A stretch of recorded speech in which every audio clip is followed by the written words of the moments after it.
सभी को नमस्कार।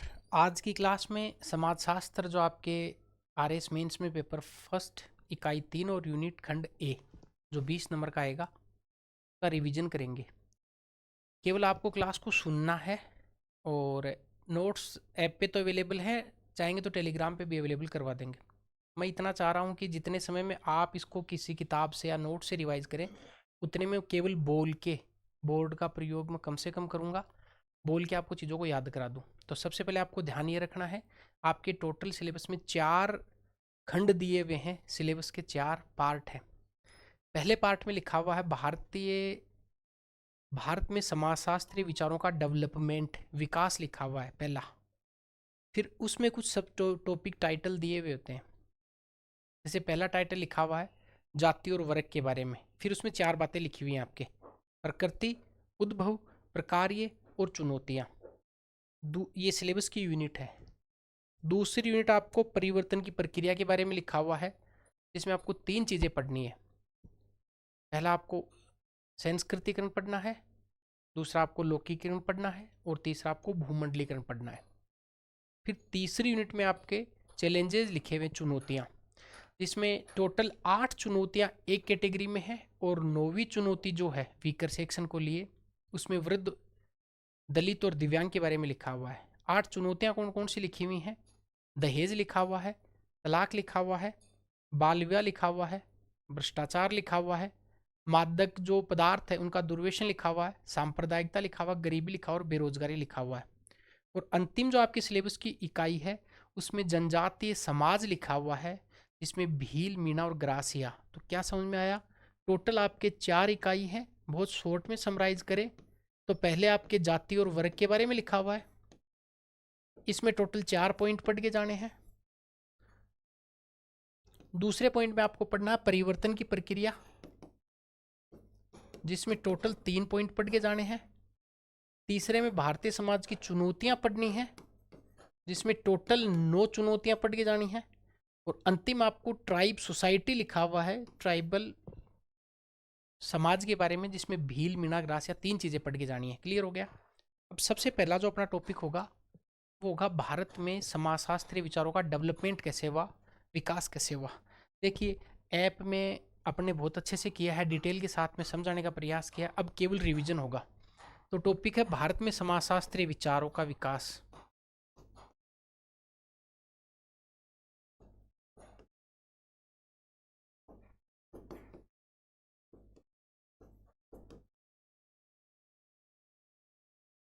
Development of social thought in Indian society. इसका मतलब होता है कि इस टॉपिक में बहुत सारे कुछ थिंकर हैं, सोशियोलॉजिस्ट जो समाजशास्त्री हैं, उनके बारे में स्टडी करना है। परीक्षा में यहाँ से एक सवाल पूछ सकता है, जीएस घुरे के बारे में पूछ सकता है, एमएन श्रीनिवासन के बारे में पूछ सकता है, राधा कमल मुखर्जी के बारे में पूछ सकता है, डीपी मुखर्जी के बारे में पूछ सकता है। तो कम से कम आपको 15 से 20 शब्द यहाँ पे याद होने चाहिए, पर्टिकुलर किसी विचार का अगर नाम लेते हैं तो। जैसे मान लो पूछ लिया कि जीएस घुरिये के बारे में बताओ, तो वहाँ पे आपको कम से कम 2 लाइन इनके बारे में आनी चाहिए। ज़्यादा आ रही हैं, आपने पढ़ाई करी है, अच्छी बात है। नहीं आ रही हैं तो इस क्लास से आपको 2-2 लाइनें आपकी क्लियर होती जाएंगी। जैसे सबसे पहले लिखा हुआ है समाजशास्त्रीय जो विचार है, इनमें सबसे पहले आपको याद करना है जीएस घुरे के बारे में। मान लो आपको इंटरव्यू में पूछ ले या 15 शब्द में पूछ ले कि जीएस घुरे के बारे में आप क्या जानते हैं, तो आपको इतना ही बताना कि भारत में समाजशास्त्र के जनक हैं, फादर है। याद रहेगा ये लाइन। दूसरी बात आपको ये बतानी है कि इनकी एक किताब का नाम है जिसको शॉर्ट से याद करेंगे, caste, class and occupation, CCO। Caste जाति, वर्ग और व्यवसाय, cast, class and occupation.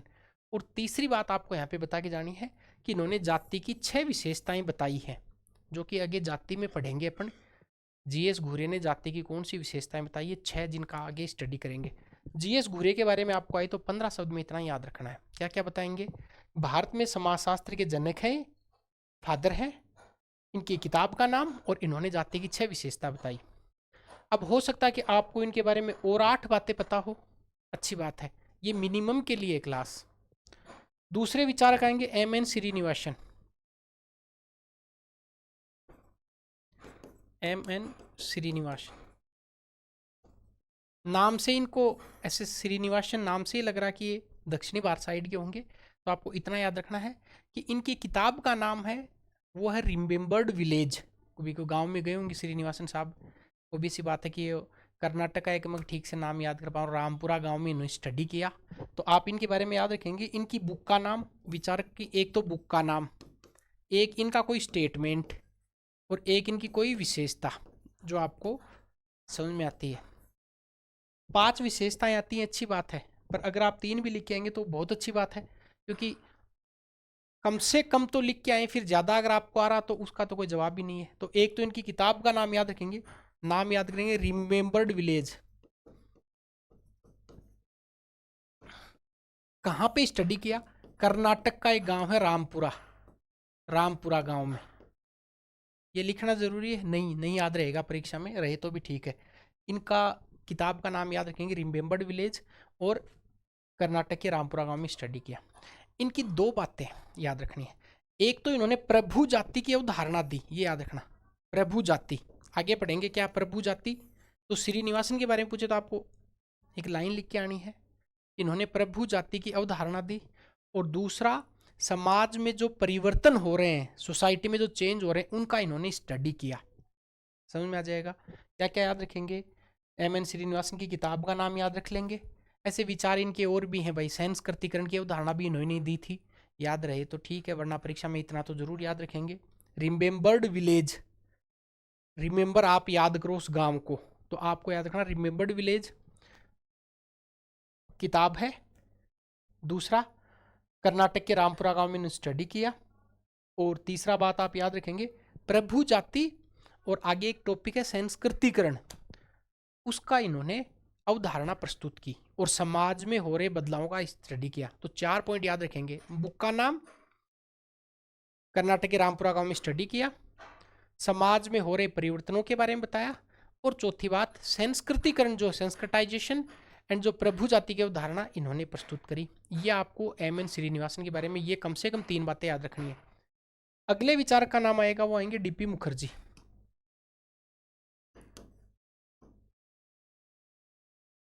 DP. Mukherjee. अब मान लो डी.पी. मुखर्जी के बारे में आपको परीक्षा में पूछ ले, तो डीपी की प्रॉब्लम सब जगह है, तो याद रखेंगे डीपी का नाम आता है, प्रॉब्लम बताएंगे कि प्रॉब्लम ऑफ इंडियन यूथ, क्योंकि डीपी लगाने में सबसे ज़्यादा यूथ आगे हैं, तो प्रॉब्लम है ये। तो प्रॉब्लम ऑफ इंडियन यूथ इनकी किताब का नाम है। क्या रखोगे? प्रॉब्लम ऑफ इंडियन यूथ, युवाओं की समस्याएं। ये तो इनकी किताब का नाम हो गया। दूसरा, डीपी लगाएंगे तो बड़े क्रांतिकारी होते हैं, याद रखना। तो डीपी मुखर्जी मार्क्सवादी विचारक हैं, और मार्क्सवाद किस पर विश्वास करते हैं? आपको पता, द्वंद्वात्मक भौतिकवाद जो मार्क्सवाद की थ्योरी है, उन्होंने कहा कि परंपराएं नष्ट नहीं होती हैं, परंपराएं जो चेंजेस होते हैं वो उन्हें नष्ट कर देते हैं। तो क्या याद रखेंगे? डीपी मुखर्जी, ये किताब का नाम याद रखेंगे इनका। और फिर इन्होंने किसके बारे में बताया? परंपराओं के बारे में बताया, परंपराओं के बारे में। और कैसे विचारक है? मार्क्सवादी विचारक है। और फिर आप बता सकते हैं कि जब भी मार्क्सवाद का नाम आता है, आप कहेंगे साहब मार्क्सवादी विचारक ये मानते हैं कि सब जो भी नई जो चीज़ निकलती है, वो पता है कि द्वंद्वात्मक भौतिकवाद की प्रक्रिया से न्यू चीज़ बनती है। तो परिवर्तन नष्ट कर देते हैं, परंपराएं हमेशा जीवित रहती हैं, परंपराएं हमेशा चिर स्थायी रहती हैं, परिवर्तन लाके और परंपराओं को नष्ट किया जा सकता है। ये बात डीपी मुखर्जी ने कही। अब हो सकता है कि डीपी मुखर्जी के बारे में आपको 150 शब्द बताऊं, फिर वही परीक्षा में 15 शब्द का क्वेश्चन आएगा, उससे ज़्यादा यहाँ पे डिस्कस करना ही बेकार है। और मान लो आपने इस 4 पॉइंट से आपके 1.5 नंबर आ गए, और किसी के आपसे पॉइंट आधा नंबर एक्स्ट्रा आ गया, 50 पेज पढ़ गए, तो उससे ज़्यादा फायदा होगा नहीं। आप इतना कर ले, ये डीपी मुखर्जी के बारे में। अब बात करते हैं आगे राधा कमल मुखर्जी। तो डीपी मुखर्जी आप समझ में आ गया। अगले विचारक है राधा कमल मुखर्जी। राधा कमल मुखर्जी कैसे याद रखेंगे राधा कमल मुखर्जी के बारे में? अब राधा कमल मुखर्जी ने सबसे ज़्यादा जो फोकस किया वो मूल्यों पे किया, the structure of social value. तो कमल का फूल याद रखना, उसकी वैल्यू होती है, ऐसे याद रखना। तो वैल्यू की बात आती है राधा कमल में। किताब का नाम क्या याद रखेंगे? किताब का नाम आप याद रखेंगे the structure of social value, सामाजिक मूल्यों की संरचना।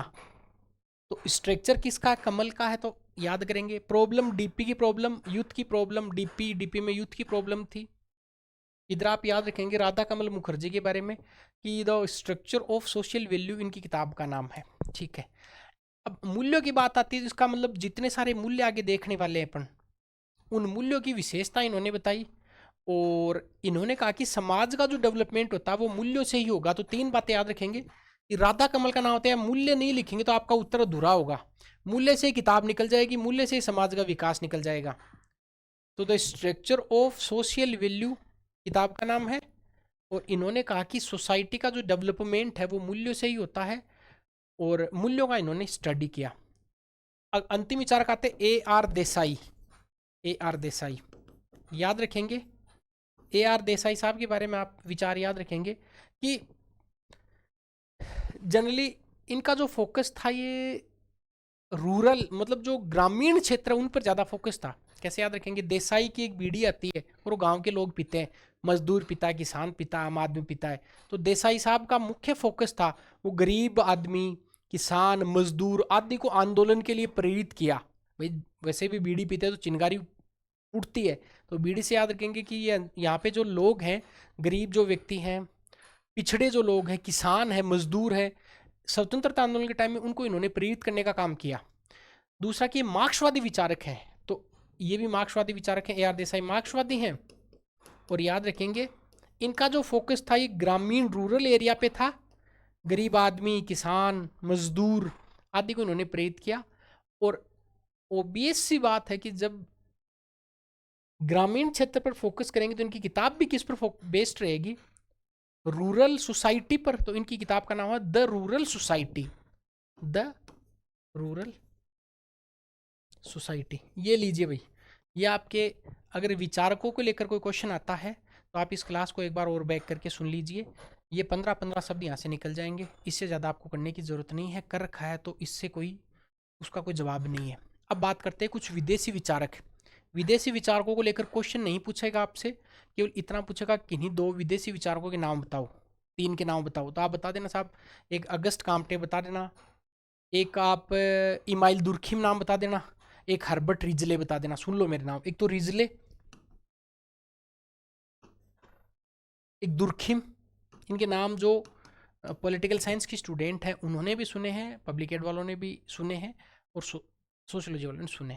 एक अगस्त कॉम्टे, अगस्त कॉम्टे। ठीक, रिवीजन क्लास में इतना ही रिवीजन होगा। अब बात करते हैं, ये हो गए विदेशी विचारक और भारतीय विचारक।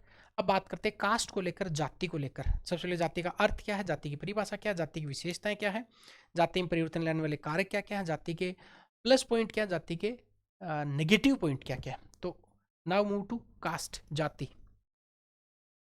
जाति जाति को लेकर आपको ध्यान रखना है कि देखो अर्थ और परिभाषाएं बहुत फटाफट कर लेंगे, और फिर इनके पॉइंट्स हैं वो भी फटाफट कर लेंगे। जाति में क्या क्या क्वेश्चन पूछ सकता है उनकी बात करेंगे। देखो जाति है वो कास्ट शब्द से बनी है, कास्ट शब्द से। और कास्ट शब्द खुद कास्टा शब्द से बना हुआ पुर्तगाली शब्द है कास्टा, CASTA, कास्टा। उसका मतलब होता है विशुद्ध नस्ल, मतलब प्योर जो रेश है। तो इसके दो अर्थ होंगे जाति के, बहुत फटाफट देखेंगे। एक देखेंगे इसका हिंदी अर्थ और एक देखेंगे इसका अंग्रेजी अर्थ। हिंदी का जो पहले अंग्रेजी का अर्थ देखते हैं, ये कास्टा शब्द से बना, कास्टा। ये कास्टा शब्द पुर्तगाली, इसका मतलब होता है विशुद्ध नस्ल, विशुद्ध नस्ल। और ये जो शब्द है जिसको आप हिंदी में जाति अपन वर्ड यूज करते हैं, ये संस्कृत से बना है। देखो जन शब्द अपन ने पढ़ा, जिसका मतलब होता है उत्पन्न होना। तो पहले वर्ग बना, जाति बना, फिर गोत्र बना। तो ये जो शब्द है हिंदी वाला, ये संस्कृत के जन शब्द से बना है। संस्कृत, संस्कृत का वर्ड है जन, और जन का मतलब होता है उत्पन्न होना, जन और उत्पन्न होना। इससे ज्यादा एग्जामिनर आपसे उम्मीद नहीं करेगा कि आप जाति का अर्थ और परिभाषा, अर्थ बताओ। क्या बताओगे? एग्जामिनर पूछे कि जाति, आप कहना सर जाति के दो अर्थ हैं, एक इंग्लिश के हिसाब से और एक हिंदी के हिसाब से। इंग्लिश के हिसाब से बताना सर, कास्ट जो शब्द है ये पुर्तगाली शब्द कास्टा से मिलकर बना होता है, इसका मतलब विशुद्ध नस्ल होता है। और जो हिंदी वाला है ये संस्कृत के जन शब्द से बना होता है, और इसका मतलब होता है उत्पन्न होना। सबसे पहले वर्ग बना, फिर जाति और फिर गोत्र। तो कैसे होगा? वर्ग, जाति और गोत्र। अब इससे ज़्यादा मैं नहीं फंसाऊंगा आपको, ये जाति का अर्थ पूछे तो इतना बता के आना है। अब मान लो आपको जाति की परिभाषा पूछ ले, डेफिनेशन पूछ ले, तो अब बात करेंगे जाति की परिभाषा। देखिए परिभाषा, वैसे तो परिभाषाएं हैं असल में देखा जाए तो, क्योंकि बहुत सारे विचारकों की परिभाषाएं पढ़नी होती है, इतना देखो संभव नहीं है, पर आप 2-3 विचार की परिभाषा जरूर याद करके जाएं। जैसे मजूमदार एंड मदान, एम नाम याद रखना, मजूमदार और मदान, वह मदान। ये कथन भी आया था पिछली बार, जाति एक बंद वर्ग है। तो ये परिभाषा किसकी है? मजूमदार और मदान की है कि जाति एक बंद वर्ग है। मान लो आपको ऐसा पूछ ले इस बार भी कि जाति में बंद वर्ग है, तो आप अच्छे से क्लियर करके आएंगे कि साहब ये मजूमदार और मदान ने बताया। इसका मतलब होता है कि जाति एक क्लोज क्लास है। इसका मतलब ये होता है कि जाति के जो सदस्य होते हैं उनके दूसरी जाति में साहब सहवास पर, खान पान पर, इन पर प्रतिबंध होता है। जाति को आप चेंज नहीं कर सकते, है ना। तो एक क्लोज हो गया, इसमें जाति की एक पर्टिकुलर विशेषताएं होती हैं, इनका रहन सहन, खान पान, इनकी वैवाहिक, इनकी नातेदारी, इनके ट्रेडिशन, ये उस जाति में कन्फाइंड होते हैं। दैट्स वाई जाति एक क्लोज सिस्टम है। बहरहाल अभी केवल इतना बात करेंगे कि जाति एक बंद वर्ग है, ये मजूमदार और मदान की परिभाषा है। दूसरी जो परिभाषा है वो याद रखेंगे इरावती कर्वे की, छोटी परिभाषा इरावती कर्वे। इरावती कर्वे इन्होंने क्या बताया कि साहब इरावती कर्वे, इसमें नाम ये से ईरा का नाम आ रहा है कि जाति विस्तृत नातेदारी समूह है। जाति क्या है? विस्तृत नातेदारी समूह है, नातेदारी समूह। ये साहब इरावती कर्वे की। एक परिभाषा केतकर की है, केतकर की थोड़ी सी बड़ी परिभाषा याद रखेंगे। जाति एक सामाजिक समूह है बताया केतकर ने। लिखना चाहो तो लिख सकते हो, अदरवाइज आप अगर इंडियन एजुकेटर पे जाएंगे शायद आपको नोट्स भी अवेलेबल हो जाएंगे इसके, और कोर्स में मैंने डिटेल के साथ में इसको पढ़ाया है। तो याद रखें कि जाति एक सामाजिक समूह है जिसकी सदस्यता जन्म आधारित होती है तथा विवाह उसी जाति में होते हैं। इसका मतलब केतकर ने 2 विशेषता बताई है असल में जाति को लेकर, एक तो सदस्यता को लेकर और एक विवाह को लेकर। सदस्यता जन्म से मिलेगी, विवाह अंदर होंगे। ये परिभाषा किसने बताई? ये परिभाषा केतकर ने बताई। केतकर की परिभाषा थोड़ी सी अच्छी है। केतकर आपको परीक्षा में मान लो पूछ ले कि जाति की विशेषता लिखो, तो आप केवल केतकर की परिभाषा लिख के आएंगे और कहेंगे कि जाति एक सामाजिक समूह है। 3 भागों में बांटेंगे इसको। जाति क्या? एक सामाजिक समूह है, ये कहा। इसमें 2 चीजें हैं, एक तो विवाह और जाति की सदस्यता। तो यहाँ पे सदस्यता बता देंगे। तो जाति एक सामाजिक समूह है जिसकी सदस्यता किस पर आधारित होगी? जन्म पर, और विवाह उसी में होते हैं। ये परिभाषा केतकर की है। इरावती कर्वे ने विस्तृत नातेदारी समूह बताया, और मजूमदार और मदान ने जाति एक बंद वर्ग है इसके बारे में बताया। अब मान लो आपको कोई पूछ ले कि जाति की परिभाषा आप बताओ अपने अनुसार, तो जाति की जो परिभाषाएं जितनी सारी हैं उनको निकाल के, इनकी विशेषताओं को निकाल के परिभाषा बना देना। कि जैसे आपको खुद को पूछे कि जाति की परिभाषा आप बताओ, तो क्या बताओगे आप? आप कहना कि देखिए जाति जो सिस्टम है, जाति जो व्यवस्था है, ये उच्चता और निम्नता की, मतलब इसमें हायरार्कियल सिस्टम चलता भाई, उच्च और निम्न, उच्चता और निम्नता पर आधारित एक अंतर विवाही समूह है जिसकी सदस्यता जन्म पर आधारित होती है तथा निश्चित व्यवसाय होता है। क्या है ये आगे जब अपन घूरिये के अनुसार, इनके अनुसार जाति की विशेषता पढ़ेंगे तो उनमें ही है ये सारा मिला के। तो आप बोलेंगे कि उच्चता और निम्नता पर आधारित अंतर विवाही समूह है जिसकी सदस्यता जन्म पर आधारित होती है तथा निश्चित व्यवसाय होता है, यही जाति है। ये जाति की परिभाषा ऐसी कैसी लिख के आनी है, रट लो इसको कि जाति उच्चता व निम्नता पर आधारित एक अंतर विवाही समूह है जिसकी सदस्यता जन्म पर आधारित होती है और उसका निश्चित व्यवसाय होता है। ये जाति की परिभाषा आपको ऐसी लिख के आनी है। इसके बाद में अगर जाति की इस परिभाषा को तोड़ें तो इस परिभाषा में 2-3 शब्द निकल कर आएंगे। जैसे एक जन्म आधारित है, जन्म आधारित व्यवस्था हो गई है, ऊंच नीच हो गया इसमें, और निश्चित व्यवसाय हो गया। परिभाषा को तोड़कर याद करो, याद हो जाएगी। अब अब आपको परीक्षा में पूछ ले कि जाति की जीएस घुरे के अनुसार परिभाषा विशेषता बताओ, तो जीएस घुरे ने जाति की 6 विशेषता बताई है, मोस्ट इंपॉर्टेंट है, परीक्षा में पूछा जा सकता है। तो ये तो अपनी परिभाषा हो गई कि जाति एक सिस्टम है उच्चता और निम्नता पर आधारित, जिसकी सदस्यता कहाँ से होगी, जन्म पर आधारित होगी, निश्चित व्यवसाय होगा, और फिर भी आपको और समझ में आता है तो विवाह है आदि पर प्रतिबंध होते हैं, और मजूमदार और मदान के अनुसार जाति एक बंद वर्ग है, ऐसा लिख दिया तो फिर बल्ले बल्ले हो गई, 2 में से 2 आ जाएंगे आपके। अब बात करते हैं जीएस घुरे के अनुसार जाति की विशेषताएं। तो याद रखना इन्होंने 6 विशेषता बताई है। 6 में पहली है कि साहब समाज का खंडात्मक विभाजन होगा। एक बात देखो, पहली खंडात्मक में शॉर्ट में लिखूंगा, खंडात्मक तो समाज का टुकड़ा होगा। दूसरा, निश्चित पदानुक्रम पाया जाएगा, हायरार्कियल सिस्टम पाया जाएगा, उच्च जाति, मध्यम जाति, निम्न जाति, इस प्रकार से। तो पदानुक्रम पहले आपने खंडों में बांट लिया, फिर पदानुक्रम कर लिया। अब ये पद वाले क्या करेंगे, व्यवसाय करेंगे, तो व्यवसाय कैसा होगा, निश्चित व्यवसाय होगा। तो 3 तो विशेषता याद हो ही गई। सबसे पहले खंड में तोड़ो, फिर पद बनाओ और उनको निश्चित व्यवसाय दे दो। 3 विशेषता हो गई, समाज का खंडात्मक विभाजन हो गया, निश्चित पदानुक्रम हो गया, और निश्चित इनका क्या हो गया, व्यवसाय हो गया। अब 3 चीजों पर प्रतिबंध लगा दो, तो 3 विशेषता और 3 प्रतिबंध। पहला प्रतिबंध होगा वो भोजन व सहवास पर होगा, मतलब खाने और मतलब शादी मान सकते हो, तो भोजन व सहवास प्रतिबंध।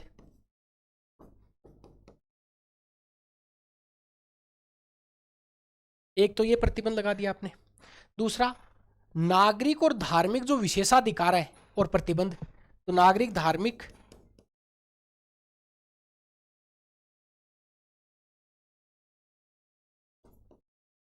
प्रतिबंध। और तीसरी चीज है वो है अंतर्विवाह समूह है, इंटरकास्ट मैरिज सिस्टम, तो अंतर्विवाह समूह है। ये लीजिए क्या हो गया, ये टोटल 1 2 3 4 5 6 विशेषता हो गई। आपको परीक्षा में पूछे कि जीएस घुरे के अनुसार बताओ, तो आप साफ साफ बता देना सर 6 विशेषता है, 3 तो ये हो गई, खंडात्मक विभाजन, निश्चित पदानुक्रम, निश्चित व्यवसाय, भोजन पर प्रतिबंध लगा देंगे, नागरिक और विशेषाधिकार पर प्रतिबंध लगा देंगे, और अंतर्विवाह समूह हो गया, मतलब विवाह पर प्रतिबंध लग गया इधर बाहर जाके। क्लियर हो गया।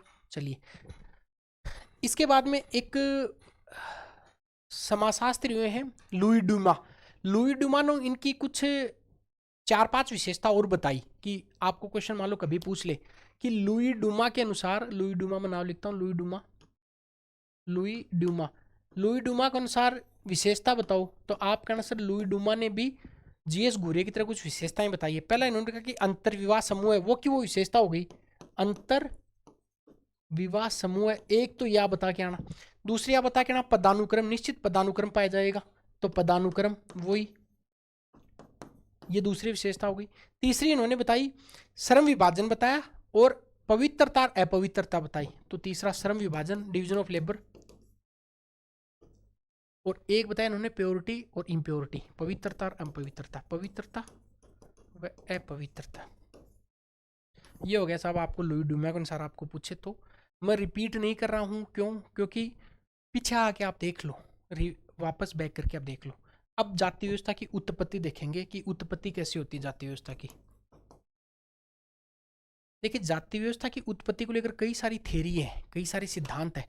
सबसे पहला सिद्धांत है वो परंपरागत सिद्धांत है, ट्रेडिशनल थ्योरीज को बोलते हैं। मैं आप बोलूंगा, केवल आप सुनते जाओ इसको।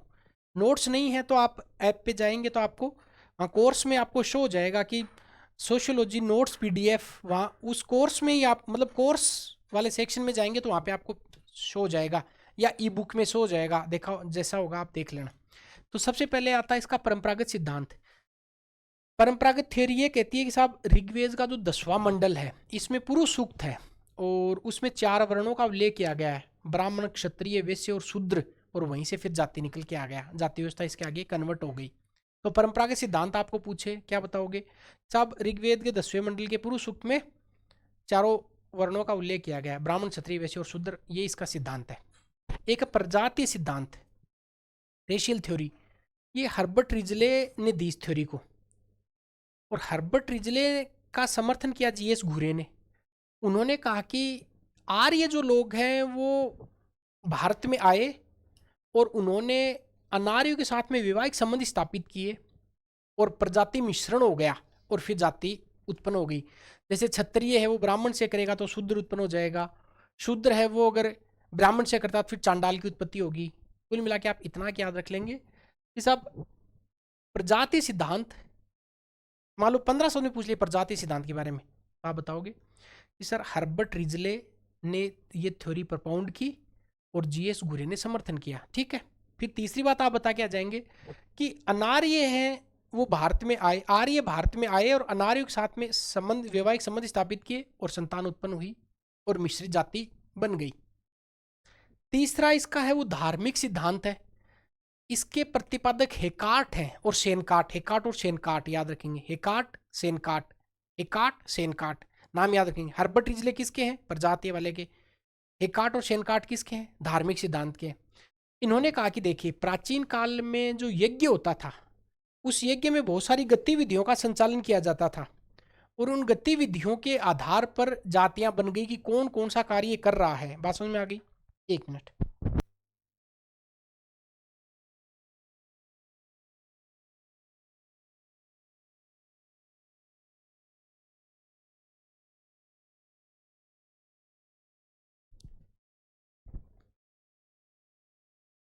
तो क्वेश्चन ये आपसे पूछ ले कि बताओ धार्मिक थ्योरी के प्रपाउंडर कौन है? तो हेकार्ट और शेनकार्ट, हेकार्ट और शेनकार्ट। क्या बताया इन्होंने? इन्होंने कहा कि देखो यज्ञ जब होता था उसमें बहुत सारी क्रियाएं संचालित होती थी और उन्हीं यज्ञ में जो जो व्यक्ति जो जो कार्य कर रहा है उस आधार पर ही जाति बन गई। क्लियर हो गया? ये हेकार्ट और शेनकार्ट धार्मिक सिद्धांत हो गया। एक राजनीतिक सिद्धांत है जिस चतुर्विध थ्योरी के नाम से जाना जाता है।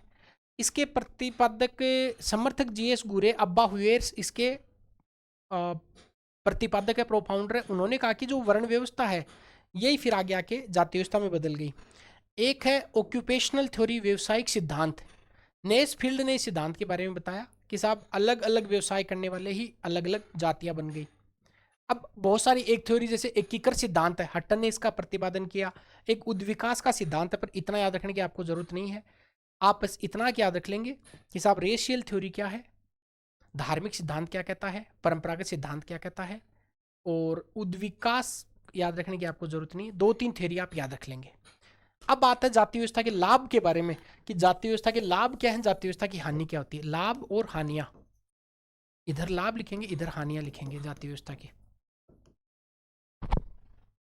देखिए जाति व्यवस्था के लाभ में बोलता हूं, याद रख लेना 4-5 पॉइंट। सबसे पहले विशेषज्ञता को बढ़ावा मिलेगा, स्पेशलाइजेशन को। दूसरा, सामाजिक स्थिति निर्धारण में सहायक होएगा ये। तीसरा, रोजगार की सुरक्षा मिल जाएगी। चौथा, प्रजातीय शुद्धता हो जाएगी इससे। पांचवा, डिवीजन ऑफ लेबर, जो श्रम विभाजन है वो बहुत सरल हो जाएगा। सदस्यों में एकरूपता आ जाएगी। सदस्यों के आचार व्यवहार को नियंत्रण करने में सहायक होगा। व्यक्ति का सामाजिकरण हो जाएगा। इतने सारे पॉइंट आपको जाति व्यवस्था के लाभ के बारे में याद रखेंगे। एक बार और रिपीट कर देता हूं। विशेषज्ञता को बढ़ावा मिलेगा, रोजगार सुरक्षा आ जाएगी, सामाजिक स्थिति का निर्धारण हो जाएगा, प्रजातीय शुद्धता आ जाएगी, सरल श्रम विभाजन हो जाएगा, सदस्यों में एकरूपता आ जाएगी, व्यक्ति का सामाजिकरण हो जाएगा। ये तो जाति व्यवस्था के लाभ है। हानि पूछ ले तो आप बताएंगे कि साहब सबसे पहला कि श्रम की गतिशीलता में बाधक है। भाई एक व्यक्ति है जो जैसे नाई का बेटा बाल काटने का काम करेगा, तो नाई का बेटा अगर इंटेलिजेंट है या फिर बहुत बलशाली है तो क्या छतरी का काम नहीं कर सकता? क्या नहीं कर सकता? इस हिसाब से तो फिर ये श्रम की गतिशीलता में बाधक हो गई। निम्न जातियों का हमेशा शोषण होता आया है, राष्ट्रीय एकता में बाधक है। अस्पृश्यता, छुआछूत जैसी समस्याओं का समाधान होता है, समस्याएं बढ़ती हैं, सामाजिक दूरी बढ़ती है, भाग्यवाद की जो भाग्यवाद की थ्योरी है वो ज़्यादा प्रबल होती है, और असमानता की अवधारणा का इसमें विकास होता है। बात समझ में आ गया? तो अब जाति व्यवस्था के लाभ आपने देखे, जाति व्यवस्था की आपने हानि देखी। हानि कुछ भी नहीं याद रखे तो 2-3 पॉइंट तो याद रखेंगे। अस्पृश्यता को बढ़ावा मिल जाएगा इससे, निम्न जातियों का ना शोषण हो जाएगा, राष्ट्रीय एकता में बाधक हो जाएंगे ये, श्रम की गतिशीलता इससे प्रभावित होगी, भाग्यवाद नियतिवाद जैसी अवधारणाएं पनपेगी। कुल मिला के ये 3-4 पॉइंट आपको जाति व्यवस्था की हानि के बारे में याद रखेंगे। अब मान लो आपसे क्वेश्चन पूछ ले कि जाति जो व्यवस्था है, इस जाति व्यवस्था में जो परिवर्तन आ रहे हैं, ये परिवर्तन कौन कौन से आ रहे हैं जाति व्यवस्था में? तो अगला देखेंगे जाति व्यवस्था में परिवर्तन लाने वाले कारक। जाति व्यवस्था में कौन कौन से कारक ऐसे हैं जो परिवर्तन लाते हैं? तो जाति व्यवस्था में परिवर्तन के लिए सबसे पहले कि साहब जो निम्न जाति है उनकी स्थिति में सुधार हो रहा है। हाँ, हो रहा है, बिल्कुल ये परिवर्तन हो रहा है। जो जातीय संस्तरण है जिसमें सबसे ऊपर ब्राह्मण, क्षत्रिय, वैश्य, शूद्र ऐसे होते हैं, ये संस्तरण आज इतना काम का नहीं रहा है, तो संस्तरण में कमी आ रही है। ऊंच नीच की अवधारणा में बिल्कुल बदलाव आ रहा है। व्यवसाय की गतिशीलता बढ़ रही है। अंतरजातीय विवाहों का प्रचलन बढ़ रहा है। अस्पृश्यता, कुप्रथाओं का अंत हो रहा है। और जो जाति व्यवस्था है इसमें मतलब पॉलिटिकली स्ट्रेंथ आ रही है, मतलब राजनीतिक जागरूकता आ रही है। बात समझ में आ गया? ये जाति व्यवस्था में परिवर्तन हो गए, चेंजेस हो गए कि जाति व्यवस्था में ये परिवर्तन है। अंतरजातीय विवाह बढ़ गए हैं। ऊंच नीच की अवधारणा अब कमजोर हो चुकी है। संस्थानों में गिरावट आ गई है, बदलाव हो गया है। जातियों का शोषण है वो कम हुआ है। छुआछूत जैसी प्रथाओं का अंत हुआ है। जातियों का राजनीतिकरण हुआ है। जागरूकता बढ़ी है। व्यवसाय की गतिशीलता बढ़ गई। ये जाति व्यवस्था में बदलाव आ रहे हैं ऐसी चीजों से। अब मान लो आपको पूछ ले कि जाति व्यवस्था में बदलाव वाले कारक कौन कौन से हैं? बदलाव तो आपने बता दिए, ये बदलाव हो रहे हैं। विवाह में बदलाव हो रहा है, ऊंच नीच में बदलाव हो रहा है, अस्पृश्यता में कमी आई है, राजनीतिकरण हो रहा है। तो कारक कौन से हैं? ऐसे कौन से कारक हैं आपको पूछे परीक्षा में कि जो जाति व्यवस्था में बदलाव के लिए उत्तरदायी हैं? The factor which are responsible to make changes in caste system. तो सबसे पहले कि मॉडर्न लॉ, जो आधुनिक कानून है, मॉडर्न लॉ, भारत का संविधान, आर्टिकल आपको 17 देखा है, आर्टिकल 23 देखा होगा आपने। ये आर्टिकल जो है वो फिर 1955 का एक्ट है, 1976 का एक्ट है, 1989 का एक्ट है। तो आधुनिक जो मॉडर्न लॉ है वो। दूसरा महिला शिक्षा, नए व्यवसाय, आईटी इंडस्ट्री, नगरीकरण शहरीकरण का डेवलपमेंट, अंतरजातीय विवाह, प्रेम विवाह, नए वर्गों का उदय, सामाजिक सुधार आंदोलन। इस प्रकार की जो अवधारणाएं हैं, ये अवधारणाएं वर्तमान में जाति व्यवस्था में परिवर्तन के लिए उत्तरदायी हैं। बाई हार्ट आप इनको याद रखेंगे। क्या? नए वर्गों का उदय हो रहा है, पहला पॉइंट। दूसरा पॉइंट क्या याद रखेंगे? सामाजिक सुधार आंदोलन हुए हैं। तीसरा, प्रेम विवाह का प्रचलन बढ़ गया है। चौथा, जो जातीय हैं उन पर पाश्चात्य प्रभाव आ रहा है। आईटी इंडस्ट्री डेवलप हो रहा है, नए व्यवसायों का उदय हो रहा है। विमेन एजुकेशन, महिला शिक्षा है, उसको बढ़ावा मिला है। जातीय गतिशीलता बढ़ रही है। तो अब आईटी इंडस्ट्री में क्या फर्क पड़ता है कि कौन सा जाति इधर, नगरीकरण, शहरीकरण। शहर में आपके पास वाला प्लॉट किसका, आपको मतलब ही नहीं पास में कौन रह रहा है। बात समझ में आ गई? ये गांव की व्यवस्थाएं थी जो शहर में आके फिर बदल रही हैं। तो जाति व्यवस्था में परिवर्तन लाने वाले ये कारक हैं, ये आपको याद रखना है। अब इसी में एक उदाहरण देखेंगे जजमानी व्यवस्था की। तो ये जाति व्यवस्था के लाभ हो गए, जाति व्यवस्था की हानि हो गई, जाति व्यवस्था के परिवर्तन हो गए, जाति व्यवस्था में परिवर्तन वाले कारक हो गए, जाति व्यवस्था की अर्थ हो गया, जाति की परिभाषाएं हो गई, जाति व्यवस्था की विभिन्न विचारकों द्वारा दी गई डेफिनेशंस हो गई, विभिन्न विचारकों द्वारा बताई गई विशेषताएं हो गई। अब बात करते हैं जजमानी व्यवस्था क्या है। फटाफट, जजमानी, ये जाति व्यवस्था से जुड़ा हुआ अवधारणा, जजमानी व्यवस्था।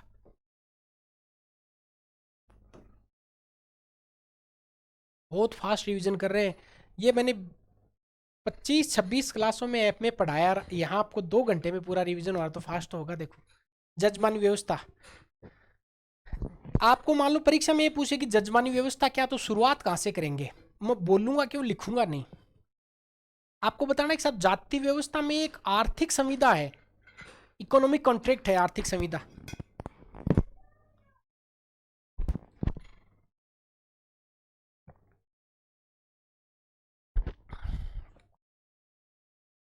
आपको पूछे कि जजमानी व्यवस्था क्या, तो आप कहेंगे साहब जाति व्यवस्था के अंतर्गत एक आर्थिक संविदा, एक कॉन्ट्रैक्ट है जो कि बहुत सारी जातियों को आपस में वस्तुओं और सेवाओं के आदान प्रदान से जुड़ी हुई है।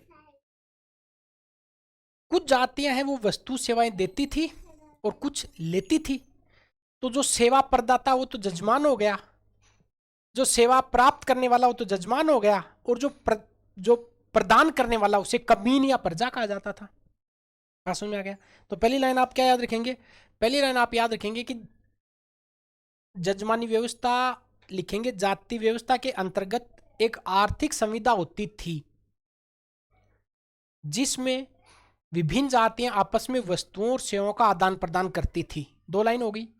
तीसरी बात बताएंगे, इसमें सेवा जो प्रदान करने वाला है, प्राप्त करने वाला है, प्राप्तकर्ता को बोलेंगे जजमान और प्रदान करने वाले को प्रजा या कमीन कहा जाता था। फिर आगे एक लाइन और आप लिख के आएंगे, साहब औद्योगिकरण है, आधुनिक शिक्षा है, नए कानून है, नए व्यवसाय हैं आदि की वजह से ये जो व्यवस्था ये वर्तमान में लुप्त प्राय हो गई है। केवल उत्तर भारत में सांकेतिक रूप से ये व्यवस्था प्रचलित है।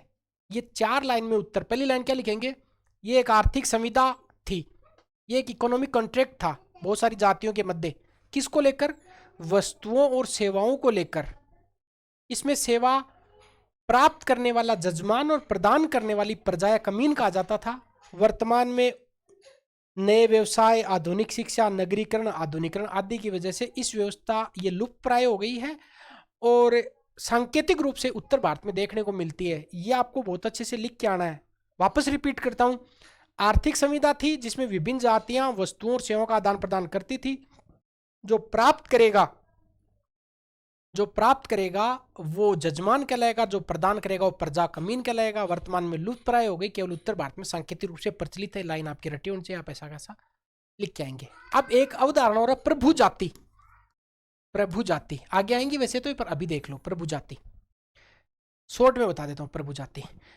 प्रभु जाति का मतलब ये है कि ये एम.एन. श्रीनिवासन की अवधारणा। पहले तो आपको अगर 15 शब्द में प्रभु जाति पूछे तो आप बताना कि ये एम.एन. श्रीनिवासन की अवधारणा है, ये भी एम.एन. श्रीनिवासन की अवधारणा है, ये भी एम.एन. श्रीनिवासन की अवधारणा है। देखो, एम.एन. श्रीनिवासन ने कहा कि प्रभु जाति का मतलब ऐसी जातियां जो पदानुक्रम में निम्न स्थान पर है। भाई ये हायरार्की बनी होती है, सबसे ऊपर ब्राह्मण होंगे, फिर क्षत्रिय होंगे, फिर वैश्य होंगे, फिर शूद्र होंगे। तो एम.एन. श्रीनिवासन ने कहा कि ऐसी कोई भी जाति जो अपने पदानुक्रम में तो निचले स्थान पर है, वो ऊपर नहीं है, ब्राह्मण नहीं है वो, परंतु अपनी संख्या, अपना राजनीतिक प्रभुत्व, अपना आर्थिक प्रभुत्व के कारण वो उस क्षेत्र में प्रमुखता से हावी हो जाती है। जैसे गुजरात में पटेल हैं, आंध्र प्रदेश में रेड्डी हैं, उत्तर भारत में गुज्जर हैं। बात समझ में आ गया? क्या बताएंगे, ऐसी जाति एम.एन. श्रीनिवासन कहा कि ऐसी जाति जो है तो इधर कहीं ऊपर नहीं है, ऊपर वाले तो अपने आप ही प्रभु हो गए, वो जाति नीचे है पर उसकी संख्या इतनी ज्यादा है, पैसे उनके पास में इतने ज्यादा हैं, पॉलिटिकल पावर इतना ज्यादा है कि वो उस क्षेत्र में पूरा प्रभुत्व जमा लेती है, और इसी का नाम है प्रभु जाति। जैसे गुजरात में पटेल समुदाय, महाराष्ट्र में पाटिल समुदाय, कर्नाटक में, आंध्र प्रदेश में रेड्डी समुदाय, उत्तर भारत में गुज्जर समुदाय। समझ में आ गई ना बात? ये आपको एग्जाम्पल लिख के आने। बात समझ में आ गई? क्या बताओगे? एम.एन. श्रीनिवासन की अवधारणा, ऐसी जाति जो पदानुक्रम में निचले स्थान पर होती है परंतु अपने सामाजिक, आर्थिक और राजनीतिक प्रभुत्व की वजह से उस क्षेत्र में प्रभुत्व स्थापित कर लेती है, इसी को प्रभु जाति अवधारणा कहा जाता है। ये आपको समझ में आ गया होगा, ठीक है। प्रभु जाति की कुछ विशेषताएं हैं कि साहब प्रभु जाति की जनसंख्या वहां पे ज्यादा होगी, आर्थिक स्थिति उनकी अच्छी होगी, भूमि का स्वामित्व होगा, राजनीतिक प्रभुत्व होगा, आर्थिक और मॉडर्न एजुकेशन होगी उनके पास में। समझ में आ गया ना? तो गुज्जर पटेल रेड्डी एग्जाम्पल लिखेंगे और मैप भी बना के आ जाएंगे इस प्रकार का कि साहब इधर ये, इधर ये, इधर ये, ऐसा लिखेंगे। और इनकी कुछ विशेषताएं, क्यों प्रभु जाति बनती हैं ये? आप कहना कि सर इनके पास में भूमि का स्वामित्व, जमीन बहुत ज्यादा होती है इनके पास में, राजनीतिक पॉलिटिकल इन्फ्लुएंस इनका होता है, इनके पास में आर्थिक कारक संसाधन अच्छे होते हैं और एजुकेशन होती है। इसी को लेकर फिर ये क्या बन जाती है? प्रभु जाति बन जाती है। जाति व्यवस्था पूरी हो गई है। जाति का अर्थ क्या है फटाफट बताऊं। अब जाति का अर्थ देखा अपन ने, जाति की परिभाषा देखी अपन ने, जाति व्यवस्था का उद्भव देखा अपन ने, जाति व्यवस्था के लाभ देखे अपन ने, जाति व्यवस्था की हानियां देखी अपन ने, जाति व्यवस्था में परिवर्तन देखा अपन ने, जाति व्यवस्था में परिवर्तन वाले कारक देखे अपन ने, प्रभु जाति की उदाहरणा देखी अपन ने, और जजमानी व्यवस्था देखी। जजमानी, इतने सारे पॉइंट देखे। मजुमदार मदान की अपने परिभाषा देख ली, यहाँ पे केतकर की परिभाषा देख ली, उद्भव में बहुत सारी थेरीज देख ली अपन ने, लाभ आपको बता दिए, लाभ के बराबर में हानि याद करना है, परिवर्तन कौन कौन से हैं, क्यों परिवर्तन हो रहे हैं। प्रभु जाति की उदाहरण एम.एन. श्रीनिवासन की है, जजमानी व्यवस्था की एम.एन. श्रीनिवासन की है। जजमानी व्यवस्था में एक आर्थिक संविदा थी जिसमें विभिन्न जातियां आपस में वस्तुओं सेवाओं का आदान प्रदान करती हैं, प्राप्त करने वाली जजमान कहलाती है, प्रदान करने वाली कमीन या प्रजा कहलाती है। मॉडर्न लॉज ऐसे आगे, व्यवसाय ऐसे आगे कि आजकल लुप्त प्राय हो गई, केवल उत्तर भारत में सांकेतिक रूप से प्रचलित है। प्रभु जाति की उदाहरण मैंने श्रीनिवासन ने दी। ऐसी जाति जो सोशल स्टाटा में निचले स्तर पर होती है, परंतु अपनी आर्थिक, अपनी राजनीतिक प्रभुत्व की वजह से उस समाज में अपना प्रभुत्व स्थापित कर लेती है, प्रभु जाति कहलाती है। बहुत फास्ट बोला, बहुत फास्ट, मतलब 10 गुना तो होगा ही फास्ट, 10 गुना फास्ट पढ़ा रहे हैं। ये ज़रूरी भी है ना, अब हो नहीं पाएगा वरना बहुत लंबा है पूरा। सोशियोलॉजी इतना ही थोड़ी है, पूरा समाज शास्त्र में तो 50 लेक्चर होते हैं। अब बात करते हैं वर्ग व्यवस्था की। वर्ग व्यवस्था के बारे में आप क्या जानते हैं? तो वर्ग व्यवस्था से आप पहले जाति आई, जाति के बाद में वर्ग आया। वर्ग क्या होता है? ऐसा समझे कि जाति जो है, मैं बहुत शॉर्ट में बताऊंगा अब आपको, जाति जो है वो जन्म आधारित एक व्यवस्था है। वर्ग क्या है भाई? वर्ग सबसे ज़्यादा जो डिपेंड करता है वो आर्थिक कारकों पर कर सकता है, एजुकेशन पर कर सकता है, आपके पॉलिटिकल स्टेटस पे डिपेंड कर सकता है। कई सारी चीज़ें जो वर्ग व्यवस्था का निर्धारण करती हैं। आर्थिक कारक भी हो सकते हैं, आपकी आय हो सकती है, आपका एजुकेशन हो सकता है। कई सारे ऐसे कारक हैं जो वर्ग व्यवस्था के लिए जिम्मेदार है। जैसे जो कोचिंग में पढ़ाते हैं वो सारे टीचरों का एक वर्ग हो गया, तो कोचिंग पढ़ाते हैं। एक आय वाले लोगों का एक वर्ग हो गया, निम्न आय वाले लोगों का एक वर्ग हो गया, उससे निम्न वाले लोगों का एक वर्ग हो गया। तो वर्ग का बेसिकली अगर मतलब आपको जानना है तो वर्ग व्यवस्था वो कई प्रकार से कई कारकों पर निर्भर करती है। जैसे कुछ आर्थिक कारक हो गए, कुछ धार्मिक कारक हो गए, कुछ राजनीतिक कारक हो गए, कुछ आवास के कारक हो गए, कुछ व्यावसायिक कारक हो गए। जैसे मैं अगर वर्ग की बात करूं तो आर्थिक कारक कौन कौन से वर्गों का निर्धारण करते हैं?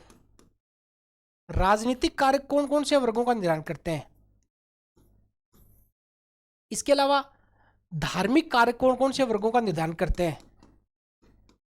इसके अलावा अगर मैं बात करूं तो व्यावसायिक कारक कौन कौन से कारक वर्गों का निर्धारण करते हैं? और अगली बात करूं तो मैं आवास, देखो भाई ये सारे कारक हैं जो वर्ग का निर्धारण करते हैं। कैसे? आर्थिक कारक कौन कौन से वर्ग बनाएंगे? उच्च, मध्यम, निम्न।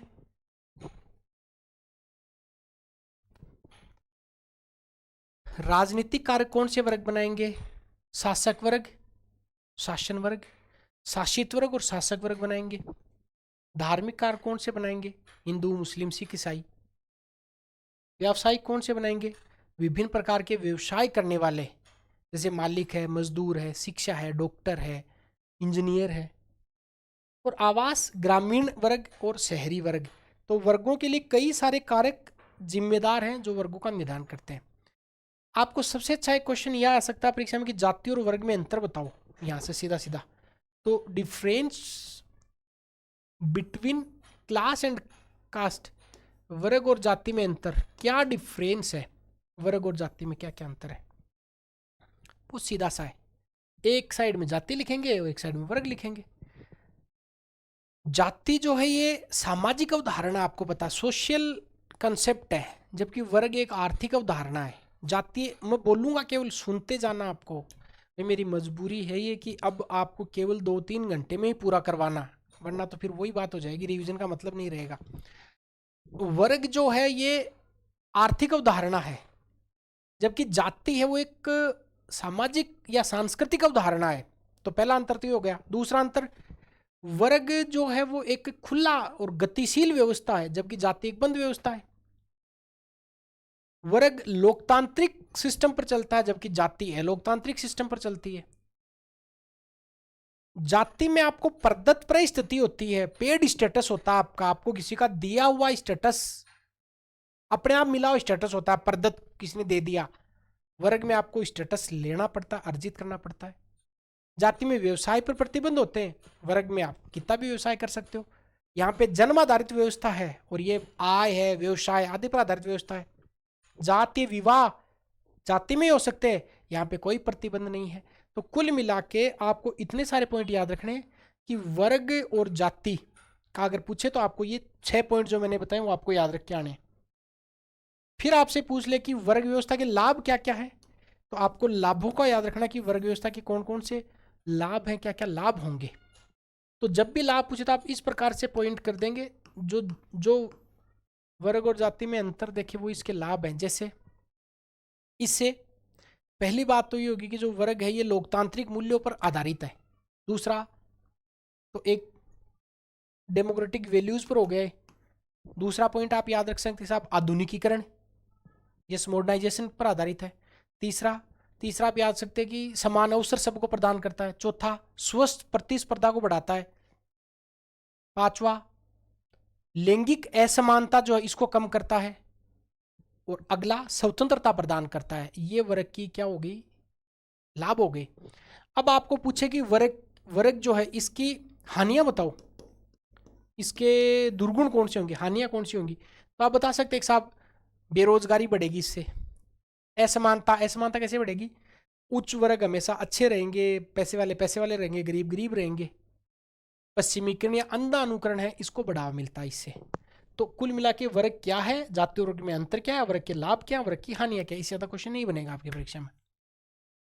एक क्वेश्चन बन सकता है कि जाति एक बंद वर्ग है, स्पष्ट करो, जो मैंने बता दिया है।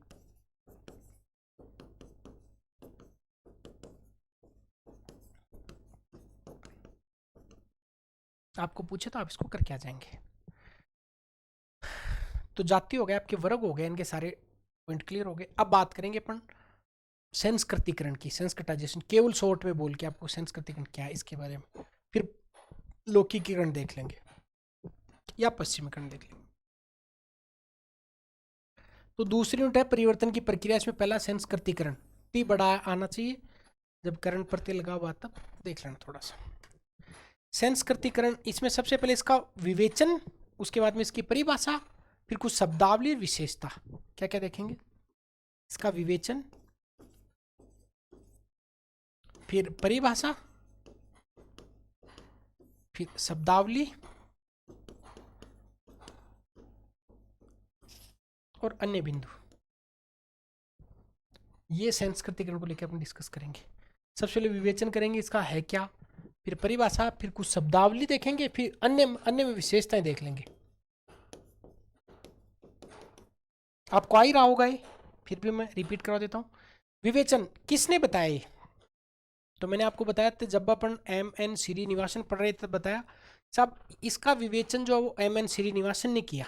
एक बात तो याद हो गई। दूसरा, इनकी पुस्तक है दक्षिणी भारत के, साउथ इंडिया, दक्षिणी भारत के कुर्गों में धर्म व समाज, ये अगर मैं ठीक से याद कर पा रहा हूँ कि दक्षिणी भारत के कुर्गों में धर्म व समाज, ये इनकी किताब थी। इन्होंने संस्कृतिकरण को परिभाषित किया, संस्कृताइजेशन को परिभाषित किया। अगर मान लो, ये तो हो गया इसका विवेचन किसने किया, M.N. श्रीनिवासन ने किया। और दक्षिणी भारत के कुर्गों में धर्म व समाज,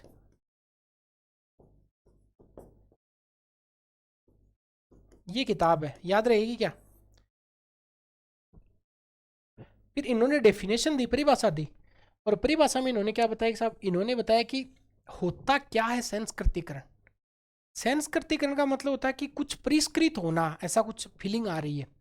इसका मतलब कि एक कोई नीचे में जो सोशल जो स्ट्राटा, जो नीचे की जाति है, तथा कथित नीचे, नीचे ऊपर कुछ नहीं होता है, नीचे वाली जाति है वो ऊपर की जातियों के कर्मकांड, रीति रिवाज और उनकी जीवन शैली को अपना ले, और थोड़े समय बाद, थोड़े मतलब टाइम तो इसमें कई पीढ़ियां लगेंगी, पर थोड़े समय बाद या समय के बाद अपने आप को उच्च जाति होने का दावा करे। इस अवधारणा को संस्कृतिकरण कहा जाता है। और इससे एक बात आपको और समझ में आ गई, सब संस्कृतिकरण में तो कहा था, जाति व्यवस्था में कहा था कि बंद व्यवस्था है, पर यहां तो देखो गतिशीलता आ रही है, गतिशील हो रहा है, कुछ बदल रहा है। बात समझ में आ गई ना। इसका मतलब कुल मिला के बात यह है कि आपको कोई ये पूछ ले कि संस्कृतिकरण क्या, तो आप बताएंगे कि साहब एक निचली जाति या जनजाति के द्वारा ऊपर की जातियों के कर्मकांड, रीति रिवाज और सामाजिक जीवन शैली को अपना लेना और कालांतर में अपने आप को उच्च जाति होने का दावा करना ही संस्कृतिकरण कहलाता है। आगे लिखेंगे, इस अवधारणा ने स्पष्ट किया कि जाति व्यवस्था में गतिशीलता संभव है। इससे पहले जाति को एक बंद वर्ग माना जाता था। ये आपको इतना का आपको उत्तर अपना बता के आना है।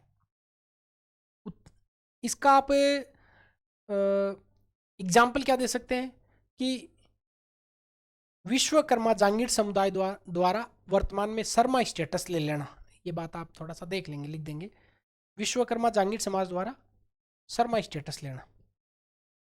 तो आपको इतना याद रखना कि, या एक इसका एग्जाम्पल और हो सकता है कि निम्न जातियों द्वारा हिंदू रीति रिवाज को अपना लेना भी संस्कृतिकरण कहलाता है। पर कुल मिला के संस्कृतिकरण आपको थोड़ा सा आपको समझ में आ गया होगा कि संस्कृतिकरण है क्या।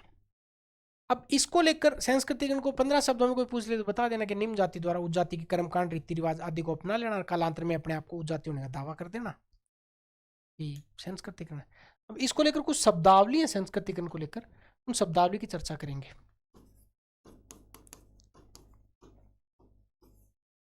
देखो एक डिटेल इसके लिए ऐसा है कि अभी 12 महीने के लिए डिटेल कोर्स लॉन्च करेंगे। उसमें क्या होगा कि मैं आपको भी बता दूं 1 मिनट के लिए थोड़ा सा कि 1 महीने में एक सब्जेक्ट याद करवाया जाएगा। हर महीने एक सब्जेक्ट याद हो जाएगा। 12 महीने में आरएस के जितने प्री और मेंस के जितने सारे सब्जेक्ट हो 12 महीने में पूरे तैयार हो जाएंगे आपके अच्छे से। और ये बैच अपन शुरू करेंगे 8 तारीख से, 9 तारीख से, 9 जनवरी से। तो अगर आप इनरोल होना चाहते हैं तो आप इस नंबर पे कॉल कर सकते हैं। मेरा थोड़ा सा अलग मेथड है मेंस पढ़ाने का, तो आप देख लेना। पसंद आता है तो ठीक है, कहीं और से पढ़ रहे हैं तो आप और से पढ़ते रहें, फिर इतना भी कोई ज़रूरी नहीं है, ठीक है। और ये जो भी पढ़ा रहे हैं ये सारा एप्लीकेशन में पढ़ाया है, इंडियन एजुकेटर ऐप पे आप डाउनलोड करेंगे इंडियन एजुकेटर, वहाँ पे आपको कोर्स मिल जाएगा। 6 सब्जेक्ट QLP ILP मेथड, मतलब याद करवाने वाला बैच। अब याद करेंगे आप समाजशास्त्र में कुछ शब्दावली, इनको मैं फटाफट बोलूंगा। पहला है संदर्भ समूह है, दूसरी शब्दावली पढ़ेंगे अग्रिम संस्कृतिकरण, और तीसरी पढ़ेंगे असंस्कृतिकरण, और चौथी पढ़ेंगे पुनः संस्कृतिकरण। याद रखना आपको। सबसे पहले संदर्भ समूह क्या होता है? संदर्भ समूह है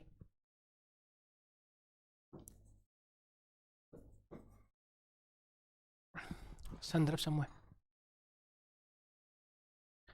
संदर्भ समूह का मतलब होता है कि ऐसा कोई समूह जिसका कोई व्यक्ति सदस्य नहीं बनना चाहता है, संदर्भ समूह कहलाता है। एक है अग्रिम सामाजिकरण। मटन के अनुसार उन्होंने कहा कि एक प्रक्रिया है जिसमें क्या होता है कि एक व्यक्ति जो कि संदर्भ के रीति रिवाज कर्मकांड मूल्य पहले सीखना शुरू कर देता है। मैं वापस बोलता हूँ, संदर्भ समूह है, इसका मतलब थोड़ा सा मैंने गलत बोल दिया। कोई भी व्यक्ति जो है वो अगर किसी समूह का सदस्य बनना चाहे तो उस बनने वाले समूह को संदर्भ समूह कहा जाता है। और एक वर्ड अग्रिम सामाजिकरण, वो पहले सामाजिकरण शुरू कर दे, ये संस्कृतिकरण की प्रक्रिया की बात है। संदर्भ समूह का मतलब होता है कि ऐसा कोई समूह है जो कि ऐसा कोई व्यक्ति जो किसी समूह का सदस्य बनना चाहता है उसे संदर्भ समूह कहा जाता है। और दूसरी बात आपको याद रखनी अग्रिम सामाजिकरण की। मटन की अवधारणा अग्रिम सामाजिकरण 15 शब्द में आ सकता है।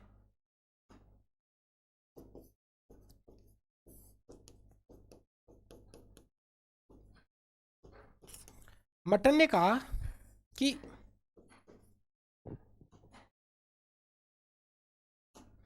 आपको अगर किसी समूह का सदस्य बनना है तो आप पहले उसके रीति रिवाज, उसके कर्मकांड आदि अपनाने लग जाते हो। इसी का नाम क्या है? अग्रिम सामाजिकरण। ये 2 शब्दावली जो 15-15 शब्द में पूछ सकता है। एक शब्दावली है विसंस्कृतिकरण या असंस्कृतिकरण की, याद रखना। शब्द है विसंस्कृतिकरण या असंस्कृतिकरण।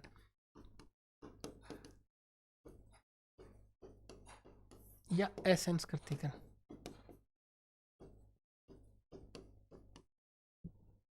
देखिए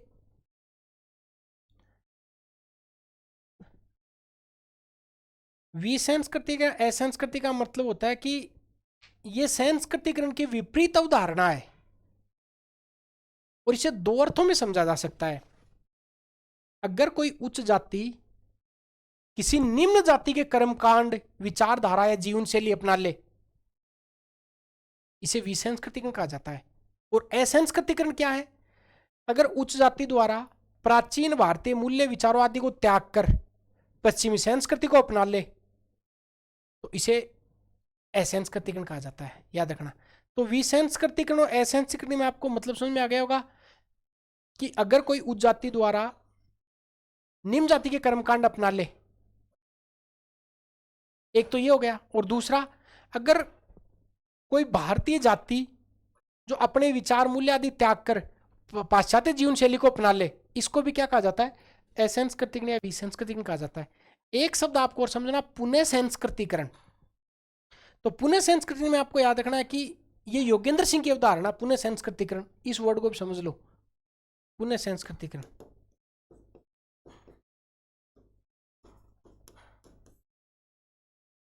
एक है विसंस्कृतिकरण, दूसरा असंस्कृतिकरण, एक है पुनः संस्कृतिकरण। ये दोनों समझ में आ गया।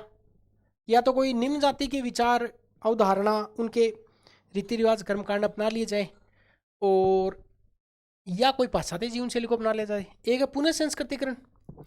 पुनः संस्कृतिकरण में आपको याद रखना है कि साहब योगेंद्र सिंह की अवधारणा, पहले तो आपको ये वर्ड याद रखना है, योगेंद्र सिंह।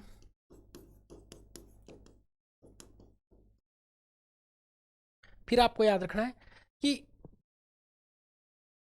कोई भी जो जाति है वो मान लो उसने अपना संस्कृतिकरण किया, उसको छोड़कर और फिर पुनः भारतीय संस्कृति या विचारधारा या मूल्य आदि को अपना ले, इसी को पुनः संस्कृतिकरण कहा जाता है। मान लो आप पहले कोई पाश्चात्य प्रभाव में आ गए, पाश्चात्य जीवन शैली परंपरा रीति रिवाज आदि को अपनाया, वहां से छोड़कर और पुनः भारतीय संस्कृति रीति रिवाज आदि को मूल्यों को अपना लेते हो तो इसे पुनः संस्कृतिकरण कहा जाता है, याद रखना है। ठीक है, अब आपको याद रखना है कि साहब संस्कृतिकरण की विशेषताएं क्या जो परीक्षा में आ सकती है। संस्कृतिकरण की विशेषताएं, कैरेक्टरिस्टिक्स ऑफ संस्कृताइजेशन, क्या क्या विशेषताएं हैं। पहली विशेषता है कि एक दिन की प्रक्रिया नहीं है, आपको याद रखना परीक्षा में, ये लंबी चलने वाली प्रक्रिया है, एक बात। दूसरा, गतिशील अवधारणा है।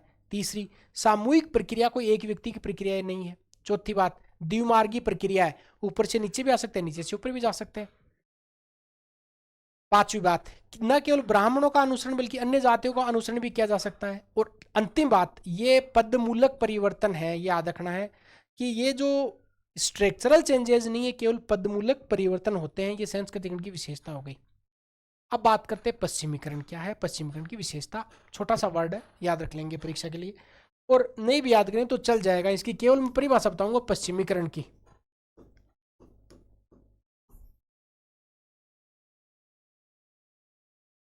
देखिए पश्चिमीकरण वही एम.एन. श्रीनिवासन,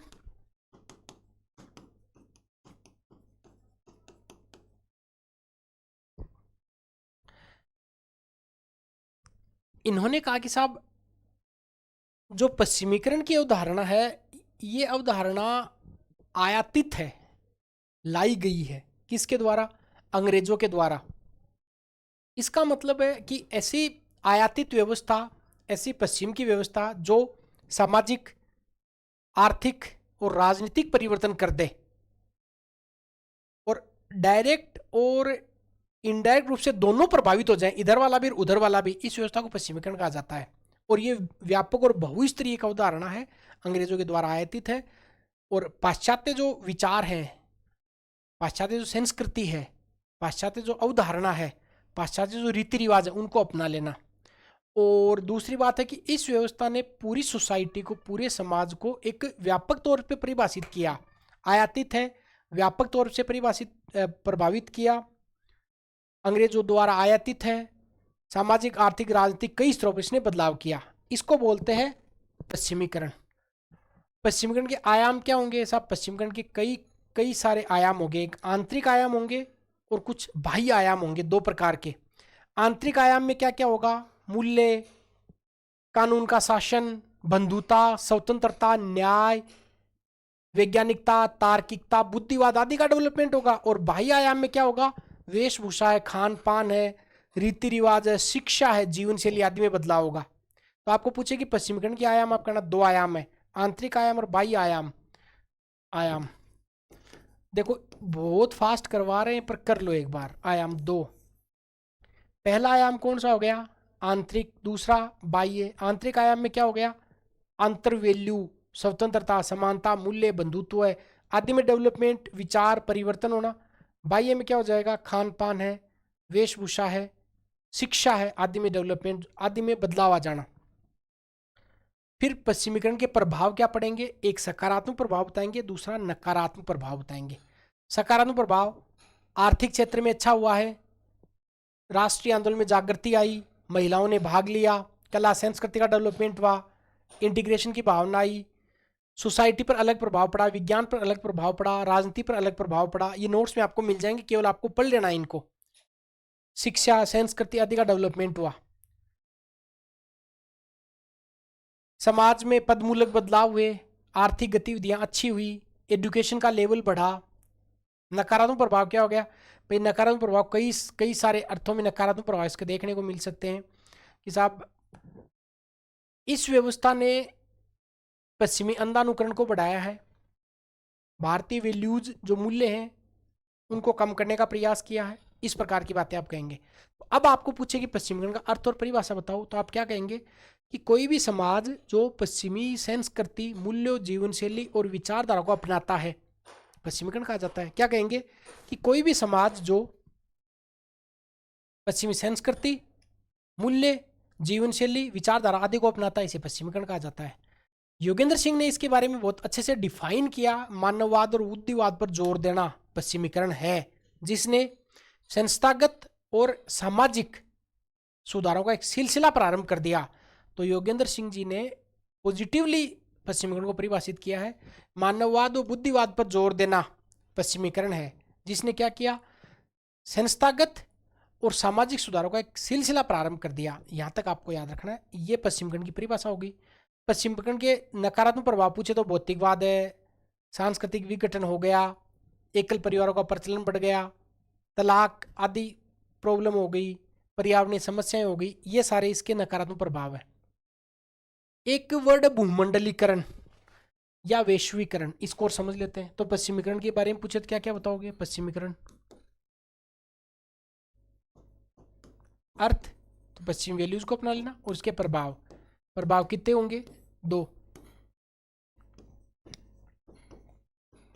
सकारात्मक और नकारात्मक। ये मैंने यूट्यूब पे पढ़ाया था पश्चिमीकरण वाला कि साहब सकारात्मक प्रभाव क्या क्या होंगे, उससे देख लेना उस क्लास से।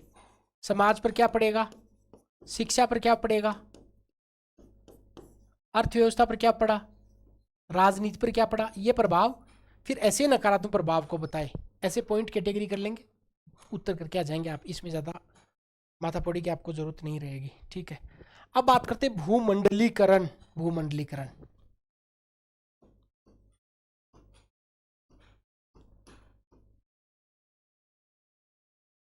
भूमंडलीकरण तो देखिए, भूमंडलीकरण को, जिसको आप ग्लोबलाइजेशन बोलते हो, कि व्यक्ति, वस्तु, सेवाओं व सूचनाओं का, व्यक्ति, वस्तु, सेवा, सूचना, 4 चीजें, व्यक्ति, वस्तु, सेवा और सूचना, व्यक्ति, वस्तु, सेवा, सूचनाओं का एक देश की भौगोलिक सीमा के पार जब संचरण होता है, इसे वैश्वीकरण या भूमंडलीकरण कहा जाता है। बस हो गया, 4 वर्ड की वर्ड है, व्यक्ति, वस्तु, सेवा, सूचना। किसी व्यक्ति, वस्तु, स्थान, गुण, दशा, भू आदि के नाम को संज्ञा कहा जाता है। वैसे ही व्यक्ति, वस्तु, सेवा और सूचना आदि का जब एक देश की सीमा से परे संचरण हो जाए, इसे वैश्वीकरण कहा जाता है। इसका मतलब वैश्वीकरण जो भौगोलिक जो पुनर्विन्यास है, ये एक प्रक्रिया है जिसके परिणामस्वरूप सामाजिक परिवेश को प्रादेशिक स्थलों, प्रादेशिक दूरियों, प्रादेशिक सीमाओं से परिसीमित नहीं किया जा सकता। इसी का नाम भूमंडलीकरण है। क्या बताएंगे, रिपीट कर रहा हूं, वापस सुनो इसको, कि व्यक्ति, वस्तु, सेवा और सूचनाओं का राष्ट्रीय भौगोलिक सीमाओं के पार जब संचरण होता है, इसे वैश्वीकरण कहा जाता है। वैश्वीकरण ने भौगोलिक पुनर्विन्यास, वैश्वीकरण भौगोलिक पुनर्विन्यास की एक प्रक्रिया है, भौगोलिक पुनर्विन्यास की एक प्रक्रिया है, जिसके परिणाम स्वरूप सामाजिक परिवेश को प्रादेशिक स्थलों, प्रादेशिक दूरियों, प्रादेशिक सीमाओं तक परिसीमित नहीं किया जा सकता।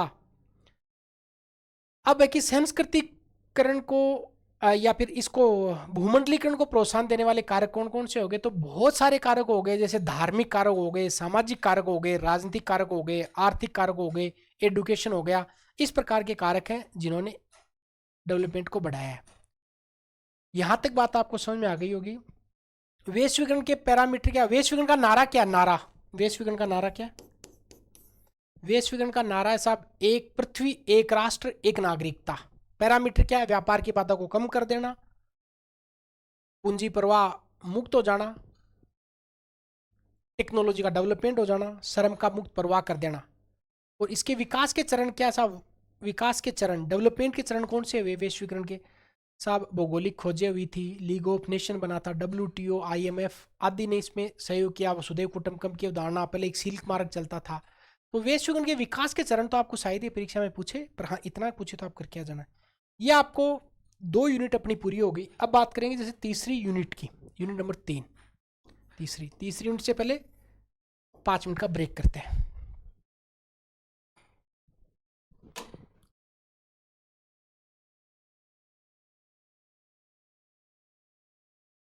तो अब करेंगे थर्ड यूनिट शुरू। तीसरी यूनिट 2 और बची हैं छोटी छोटी, तीसरी और चौथी। ये नहीं भी पढ़े तो भी आप कर लेंगे परीक्षा में। तो अब तीसरी यूनिट का नाम है भारतीय समाज के समक्ष चुनौतियां, challenges is before Indian society. तो भारतीय समाज के समक्ष चुनौतियां।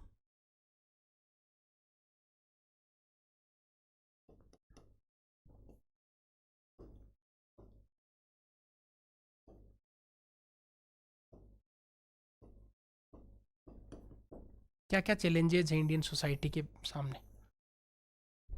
अब इन चैलेंजेस को 4 भागों में बांटा गया है। सबसे पहला महिला संबंधी चुनौतियां। महिला, ये थोड़ा सा मैं सिलेबस समझा दूं आपको। महिला। दूसरा चैलेंज है राष्ट्रीयता की समस्या, राष्ट्रीयता। तीसरा जो चैलेंज आप पढ़ेंगे वो पढ़ेंगे आर्थिक। और चौथा वो चैलेंज है वो कमजोर वर्गों को लेकर है, कमजोर वर्ग। महिला संबंधी आपको 3 चीजें पढ़ के जानी है, दहेज, तलाक और बाल विवाह।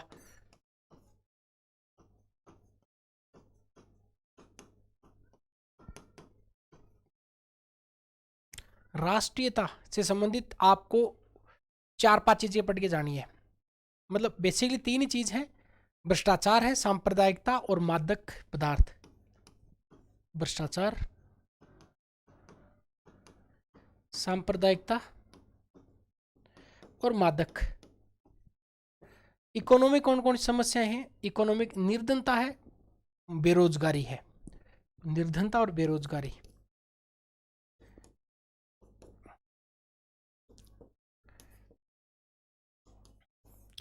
कमजोर वर्गों से संबंधित कौन से हैं? कमजोर, दलित, वृद्ध और दिव्यांग।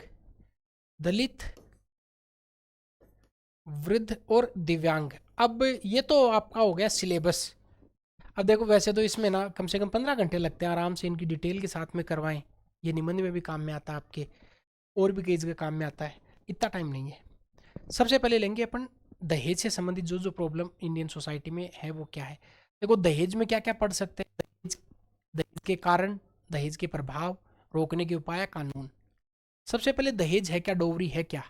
तो आपको इस बात का अच्छे से भली बात पता है कि दहेज का मतलब कि वो धन, सामान या संपत्ति जो दुल्हन के परिवार वाले शादी के समय दूल्हे के परिवार को देते हैं, दहेज कहलाता है।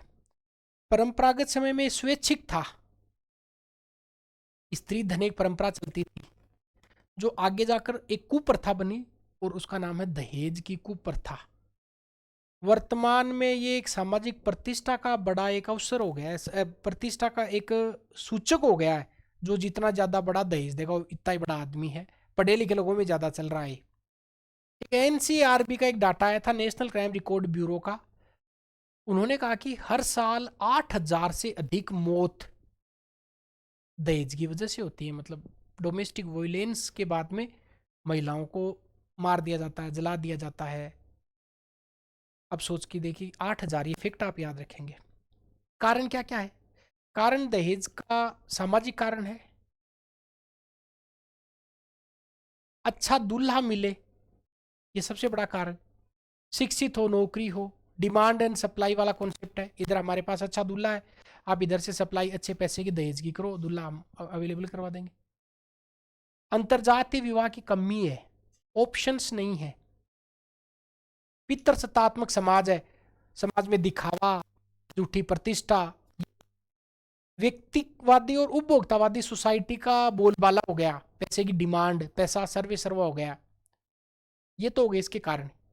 तो सामाजिक कारण हो गए, अंतरजातीय विवाह में कमी हो गई, पितृसत्तात्मक समाज हो गया, व्यक्तिवादी उपभोक्तावादी कल्चर का डेवलपमेंट हो गया। शिक्षा लिख नहीं सकते क्योंकि शिक्षित लोग ऐसा कर रहे, शिक्षा की कोई कमी वैसी नहीं लिख सकते। इफेक्ट क्या है, क्या प्रभाव पड़ता है? भाई महिला उत्पीड़न बढ़ता है, इससे लैंगिक हिंसा, लैंगिक अपराध, लैंगिक अत्याचार बढ़ता है। लैंगिक भेदभाव, बेटी को दायित्व माना जाता है, लाइबिलिटीज एसेट, बेटे को एसेट माना जाता है, बेटी को लाइबिलिटी माना जाता है। भ्रूण हत्याएं कर दी जाती है, महिलाओं का ऑब्जेक्टिफिकेशन होता है, वस्तुकरण महिलाओं का। परिवार टूटना, आत्महत्याएं, ऋणग्रस्तता, बेमेल विवाह जैसी प्रॉब्लम दहेज के कारण है। रोकने के क्या क्या उपाय हैं, ये सब में आपको लिख के आने हैं। कुछ तो गवर्नमेंट ने प्रयास किए हैं, जैसे दहेज निवारण अधिनियम 1961 बनाया। दहेज लेना और देना दोनों कानूनी अपराध है। इसमें पर इसका क्रियान्वयन ढंग से हो नहीं पाया। भारतीय जो दंड संहिता, इंडियन पिनल कोड 1860, उसकी धारा 304 और 498, 304 का सब क्लोज 8 है, वो दहेज हत्या संबंधित है, 7 साल की ना जेल, दहेज उत्पीड़न संबंधित। और धारा 498 जो ए है, वो दहेज की मांग करने पर सजा है, कहते हैं 498 में अंदर जाएगा ये, 498 यही है। समाज के स्तर पर क्या प्रयास किए जा सकते हैं, क्या किए गए साहब? सामाजिक जागरूकता फैलाना, महिलाओं को आत्मनिर्भर बनाना, महिला शिक्षा पर जोर देना, अंतर्जातीय विवाहों की छूट देना, जीवन साथी चुनने की छूट देना। ये सबसे बड़ा है कि अगर आप जीवन साथी ना चुनाव करने लग जाते हो तो फिर इश्यू कम हो जाते हैं। तो आपको परीक्षा में पूछे कि दहेज क्या है, दहेज के कारण बता देंगे, मैंने प्रभाव बता दिए, रोकने के उपाय समाज के स्तर पर आ गए और सरकार के स्तर पर आ गए। अब बात करते हैं चाइल्ड मैरिज, बाल विवाह की। इससे ज़्यादा बताएंगे नहीं, आपको इतना ही बताया जाएगा फटाफट रिवीजन के तौर पे। बाल विवाह, चाइल्ड मैरिज, बाल विवाह के सबसे पहले आपको कुछ फैक्ट याद करने हैं, कारण क्या है, प्रभाव क्या है, रोकने के क्या क्या उपाय हैं। क्या होता है बाल विवाह? बाल विवाह मतलब निर्धारित उम्र से पहले विवाह, बाल विवाह कहलाता है। और निर्धारित उम्र कितनी है? भाई वर्तमान में इस आयु को निर्धारण कर रखा, जैसे लड़कियों के लिए जो एज है वो 18 है और मेल के लिए 21 है। सबसे इंटरेस्टिंग बात है, डाटा को लेकर बात करें तो राजस्थान में सर्वाधिक बाल विवाह होते हैं अक्षय तृतीया पर, और बूंदी में सर्वाधिक होते हैं, गंगानगर में सबसे कम होते हैं। कुछ फैक्ट आप लिख के आएंगे। कारण क्या है बाल विवाह, क्यों होते हैं बाल विवाह का कारण? भाई कारण तो ऐसा है कि गरीबी है, अशिक्षा है, लड़की को बोझ माना जाता है, एक कुमारियता की अवधारणा, जिसको आप मैं कैसे बताऊं, यह एक्सप्लेन मैं नहीं कर पाऊंगा। कुमारियता की अवधारणा और सामाजिक एक कुप्रथा के रूप में प्रचलन में है कि सामाजिक कुप्रथा है कि बेटी का विवाह जल्दी कर देना चाहिए। अच्छा, बाल विवाह के प्रभाव क्या क्या पड़ते हो? बाल विवाह के प्रभाव साहब, घरेलू हिंसा बढ़ती है, इससे इससे लैंगिक हिंसा बढ़ेगी, स्वास्थ्य पर नकारात्मक प्रभाव पड़ेगा, कुपोषण जैसी समस्याएं पैदा हो जाएंगी, बचपन समाप्त हो जाएगा, लड़की का अपरिपक्व उम्र में मां बनना लड़की के लिए खतरा है, परिवार के लिए खतरा है, लिंग भेद, गरीबी, बीमारी, लड़की की शिक्षा नहीं हो पाएगी, इतने सारे इश्यूज आ जाएंगे सब बाल विवाह आप करोगे तो। अच्छा, बाल विवाह रोकने के क्या क्या उपाय हैं? बाल विवाह रोकने के लिए गवर्नमेंट के स्तर पर भी, सोसाइटी के स्तर पर भी कई सारे कार्यक्रम, तो आप इसको बांट के लिखेंगे। सरकार के स्तर पर, भाई अंग्रेजों ने 1860 में सबसे पहले इस पर प्रयास किया, लड़का और लड़की की उम्र को फिक्स किया। 1885 ठीक से याद कर पा तो जोधपुर रियासत ने बाल विवाह प्रतिबंध कानून बनाया। 1903 में अलवर रियासत ने किया। 1929 में आपको पता है कि हरविलास सारदा के प्रयास से सारदा एक्ट पारित किया गया। बाल विवाह निवारण अधिनियम 2006 लाया गया और इसमें कुछ प्रावधान रखे गए साहब कि असल में बाल विवाह करना, अनुस्नान कौन कराता है? पंडित है, उसको भी दंड दिया जाएगा। बाल विवाह को निरस्त किया जाएगा। माता पिता के विरुद्ध कार्रवाई की जाएगी। जो पीड़ित है बालिका, उसके भरण पोषण का प्रावधान किया जाएगा। बाल विवाह की वजह से अगर कोई बच्चे का जन्म होता है, उसका भरण पोषण।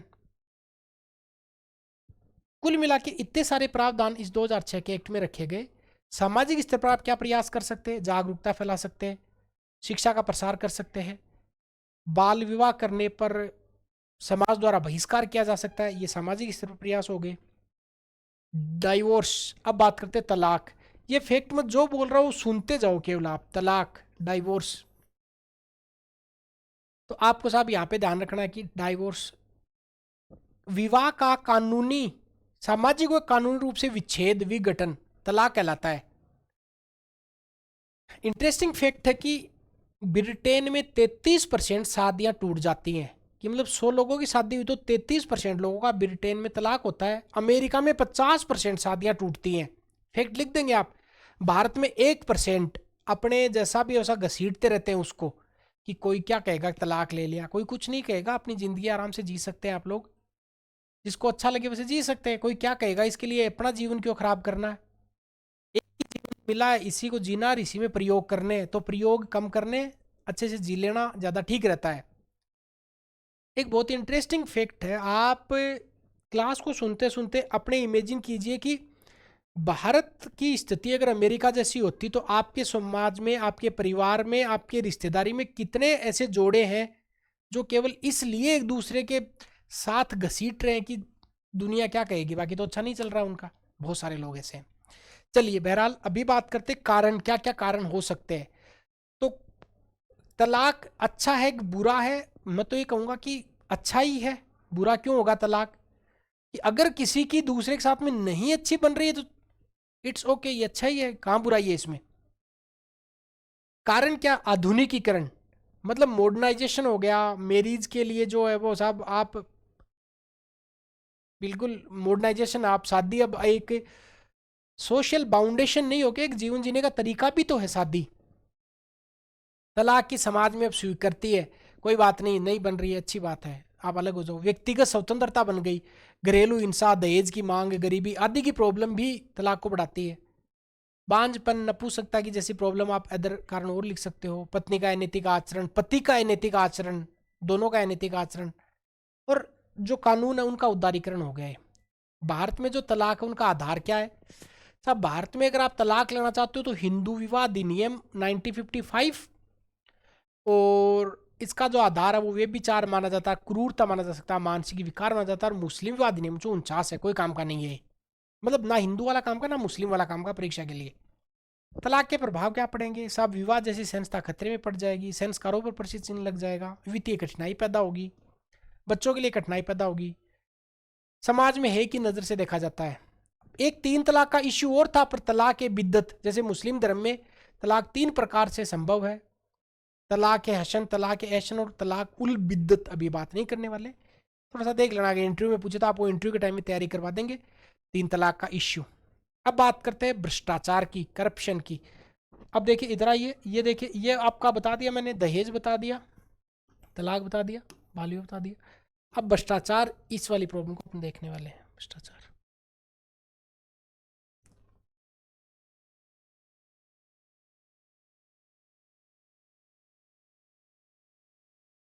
करप्शन क्या होता है? भ्रष्टाचार, भ्रष्टाचार एक भ्रष्ट आचरण, ऐसा कार्य जो अपने स्वार्थ के लिए, स्वार्थ सिद्धि के लिए किया जाए और समाज के नैतिक मूल्यों को ताक पर रखकर काम किया जाए, आर्थिक फायदे के लिए या कोई अन्य फेवर के लिए, उसे भ्रष्टाचार कहा जाता है। ट्रांसपेरेंसी इंटरनेशनल है जो भ्रष्टाचार से संबंधित रिपोर्ट जारी करता है, और उन्होंने कहा कि जो भ्रष्टाचार जो है वो व्यक्ति को जो ताकत सौंपी जाती है उसका वो अगर निजी और गलत तरीके से यूज करता है, दुरुपयोग करता है, इसे भ्रष्टाचार कहा जाता है। और सेकंड एआरसी जो उन्होंने भ्रष्टाचार को ये माना कि साहब आपका जो एकाधिकार है एकाधिकार प्लस आपका विवेक माइनस जवाबदेहिता, उसको भ्रष्टाचार कहा जाता है। बहरहाल इतना आपको भी कोई काम का नहीं है, आप केवल वो तो क्लास की डिटेल थी उसको मैंने बता दिया था। भ्रष्टाचार के कारण क्या क्या हो सकते हैं? भ्रष्टाचार का कारण एक तो ये हो सकता है कि साहब आपको लालच आएगा, असंतुष्टि होगी। अपने देश में बहुत सारे लचीले कानून ऐसे हैं, राजनीतिक दलों ने भी इसको स्वीकृति दे रखी है। अशिक्षा, आदत और समाज में भ्रष्टाचारी को अच्छे नज़र से देखा जाता है। किसी के घर पे अगर अकूत संपत्ति मिलती है तो सोसाइटी वाले उसको ये नहीं देखते कि क्यों मिली, वो ये देखते हैं यार कितना पैसा जमा कर किया इस आदमी ने, कितनी अच्छी गाड़ी लेके घूमता है। वो ये नहीं देखते कि ये एलडीसी की नौकरी करता है और ये इतनी बड़ी गाड़ी ले कैसे आया ना। स्वीकृति है, उसको एक्सेप्टेंस है। भ्रष्टाचार दो प्रकार का हो सकता है, एक तो मिली भगती का भ्रष्टाचार और दूसरा जबरदस्ती भ्रष्टाचार। भाई मिली भगती का भ्रष्टाचार, अपन भी सोचते कौन लाइन में लगा रहेगा यार, 100 रुपए दो ना बाबू, साइन कर देगा, छुट्टी हो गई। और वोरा कमेटी ने एक इंटरेस्टिंगली इसमें बात कही, उन्होंने कहा कि जो कॉरपोरेट और जो सरकारी अधिकारी है, राजनेता, उनके बीच में साठ गांठ है। उनका खुलासा उन्होंने वोरा समिति ने कहा कि एक नेक्सस चलता है, एक जबरदस्ती का भ्रष्टाचार है साहब। कमजोर जो वर्ग है, तबका है, उनसे आप अपने फेवर के लिए कुछ इस प्रकार कार्य कर देना। रोकने के क्या क्या उपाय हो सकते हैं? वही सेम उपाय होंगे। डिजिटलाइजेशन हो जाएगा, कानूनों में सुधार हो जाएगा, पारदर्शिता आ जाएगी, ई गवर्नेंस, जवाबदेहिता, सरकारी सेवाओं में आप अ, कठोर कानून लेके आए, सूचना का अधिकार दें, लोक सेवा गारंटी अधिनियम 2011 राजस्थान में बनाया गया है, राजस्थान जन सुनवाई अधिकार 2012 बनाया गया है, टोल फ्री नंबर है, ऐप है, वेबसाइट्स हैं, ये सारा। अब भ्रष्टाचार के बाद में इश्यू आते हैं गरीबी और बेरोजगारी के, जो कोई खास इसमें कोई काम की बात नहीं। गरीब बेरोजगारी आप मुझे पता कि आप गरीबी और बेरोजगारी के इश्यूज आप कर लेंगे, क्या होती है गरीबी, क्या होती है बेरोजगारी, इनके प्रकार कितने हैं, ये वाला आप देख लेंगे। मादक पदार्थों का दुर्व्यसन क्या होता है कि साहब, मादक पदार्थ कहते हैं किसे कि ऐसे रसायन जो कि साहब मनुष्य के मस्तिष्क या फिर उसका जो स्नायु तंत्र होता है, नर्व सिस्टम होता है, उस पर नकारात्मक प्रभाव डालते हैं, वो क्षणिक सुख देते हैं और दीर्घकालीन नकारात्मक प्रभाव होता है। इन्हें आप मादक पदार्थ कहते हैं। लत लग जाए इनकी, कितने प्रकार के हो सकते हैं? शराब हो सकती है, निंद्राकारक कुछ पदार्थ हो सकते हैं, उत्तेजक पदार्थ स्टिमुलेशन हो सकते हैं, स्वापक पदार्थ नारकोटिक्स हैं, अस्वापक हो सकते हैं, निकोटीन है, ये सारे के सारे मादक पदार्थ हैं जिनकी आपको आदत लग सकती है। पेशेंट का कारण क्या है? कारण ये एक साहब आपको क्षणिक सुख चाहिए, एक बार थोड़ी सी कुछ पी लेते लगा लेते हैं तो अच्छा सुख मिलता है थोड़ी बहुत देर के लिए, बढ़िया लगता है। मानसिक चिंताओं से मुक्ति मिल जाती है, ऐसा कि साहब थोड़ा बहुत लगा लिया तो दुनियादारी से थोड़ा सा शांत हो गया। पश्चिमी सभ्यता का प्रभाव आ गया कि नशा अपने आप में एक फैशन बन गया। सिगरेट हाथ में लेके उसको फूकना मजाक समझते हैं। बुरी संगति का असर, ये तो ही। चार वाक दर्शन का प्रभाव है, जब तक जियो उधार लेके घी पियो। देखो मरना तो वैसे भी है, जो नहीं पिएगा वो भी मरेगा, पिएगा वो भी मरेगा, तो क्यों ना जो सारे सुख है वो ले लो। गाने, सिनेमा, मीडिया, इसमें तो वो दिखाया जाता है कि सब सिगरेट पीते हैं फिर हीरो आता है, तो उनका प्रभाव पड़ गया। अब भारत में अफीम के उत्पादक क्षेत्र है, ये छोड़ दो आप, डाटा भी कोई काम की बात नहीं है। ये क्या पूछेगा आपसे, नशीली दवाओं का प्रभाव क्या पड़ सकता है? कई सारे प्रभाव पड़ सकते हैं। आपके शरीर पर गलत प्रभाव पड़ सकता है, गृह क्लेश हो जाएगा, घर में बीबी से लड़ाई होती रहेगी पूरा का पूरा, निराश आएगा, उतरने के बाद में क्रोध आएगा, आपराधिक गतिविधियां बढ़ेंगी, आर्थिक पैसे नहीं रहेंगे, राष्ट्र को कमजोर कर देंगे, तस्करी बढ़ जाएगी, आतंकवादी संगठन हो जाएंगे। रोकने के क्या क्या उपाय हैं? रोकने के भाई वही उपाय है, तो नशा मुक्ति केंद्रों की संख्या बढ़ा दो आप, दूसरा कि तस्करी पर रोक लगा दो, अगला कि एनडीपीएस एक जो एक्ट बनाया हुआ है 1995 का, नारकोटिक ड्रग्स एंड साइकोट्रोपिक्स एंड सब्सटेंशन, इसका जो, इसके तहत अगर कोई भी आप मादक पदार्थ है उसको लेते बेचते उत्पादन करते, उस पर सजा उसको थोड़ा और स्ट्रिक्ट कर दो। नारकोटिक समन्वय केंद्रों की स्थापना कर दो। इंटरनेशनल कुछ कन्वेंशन संधियां उनको आप और प्रभावी बना दो। अब बात आती है कमजोर वर्ग की, कमजोर तबका। भाई ऐसा तबका जो कमजोर मतलब जनसंख्या का वो वर्ग जो सामाजिक, आर्थिक, राजनीतिक, शारीरिक रूप से पीड़ित हो और जो जोखिम आए उनको सहन करने की उनमें क्षमता नहीं हो, सुभेद वर्ग, वल्नरेबल सेक्शन कहलाता है। क्या कौन कौन आ सकता है? वर्ग आ सकते हैं, बच्चे आ सकते हैं, महिलाएं आ सकती है, दिव्यांग आ सकते हैं, अल्पसंख्यक आ सकते हैं, दलित आ सकते हैं, ओबीसी भी आ सकती है, एलजीबीटी समुदाय है, सारे के सारे समुदाय इसमें है। अब दिव्यांगों को लेकर कुछ चैलेंज है, जो क्या क्या चैलेंज है, जैसा आप दिव्यांग कहते किसे हैं? सबसे पहले कि ऐसा व्यक्ति जो शारीरिक, मानसिक और सामाजिक सीमाओं की ऐसी परिस्थितियां जिस कारण अपने जीवन को सामान्य रूप से बिताने में असमर्थ हो, दिव्यांग कहलाता है। दिव्य प्लस अंग से बना होता है, जिसके पास कोई दिव्य अंग है, मतलब विशेष तरीके का कार्य करते हैं। भाई भारत में 3 करोड़ लोग ऐसे हैं जो दिव्यांग है, और इनको लेकर कुछ अधिकार बनाए गए हैं। जैसे दिव्यांगता कुछ 7 प्रकार की कैटेगरीज भी हैं। 7 प्रकार के दिव्यांग हो सकते हैं। शारीरिक हो सकते हैं, श्रवण हो सकते हैं, मानसिक हो सकते हैं, रक्त विकार हो सकते हैं, दृष्टि क्षीणता वाले हो सकते हैं, बौद्धिक वाले हो सकते हैं, न्यूरो स्थिति वाले हो सकते हैं। इनको लेकर क्या क्या मुद्दे चलते हैं साहब? इनको लेकर समाज का जो नकारात्मक नजरिया है, निरक्षर 45% ये निरक्षर है, गरीबी 70% अधिक दिव्यांग गरीब है, इनका लेक ऑफ पार्टिसिपेशन, इनका नेतृत्व प्रतिनिधित्व इनका अभाव पाया जाता है। सारे ऑफिस, सारे हॉस्पिटल, सारी ऐसी जगह जो दिव्यांगों के अनुकूल नहीं है, इस प्रकार का स्ट्रक्चर बनाया होता है। 1992 का कानून है, 2016 का कानून है, मानसिक स्वास्थ्य अधिकार 2017 का कानून इनके लिए बनाया गया है। कुल मिला के बात आपको इसमें लिखी नहीं। राजस्थान सरकार ने भी कुछ इसके लिए प्रयास कर रखे हैं, जैसे पेंशन योजनाएं चला रखी हैं, सुखद दाम्पत्य विवाह अनुदान योजना चला रखी है, अनुप्रति योजना चला रखी है, आस्था योजना चला रखी है, कृत्रिम उप कृत्रिम अंग उपकरण के लिए भी आपको योजना मिलेगी, पालनहार योजना चला रखी है, मुख्यमंत्री विशेष योग्य जन स्वरोजगार योजना चला रखी है। आप करके आ जाएंगे। फिर बुजुर्ग के बारे में देख लेंगे आप। बुजुर्ग 60 से अधिक की आयु का व्यक्ति बुजुर्ग कहलाता है, और ऐसा जो व्यक्ति होता है उसकी जो प्रोडक्टिविटी उसमें गिरावट होती है, और जो 80% से अधिक का एज का व्यक्ति है उसे वरिष्ठ नागरिक कहा जाता है। भारत में लगभग 10 करोड़ बुजुर्ग हैं, और ये संख्या लगभग 8% के आसपास है। 2050 में आते आते संख्या 19% के आसपास चली जाएगी।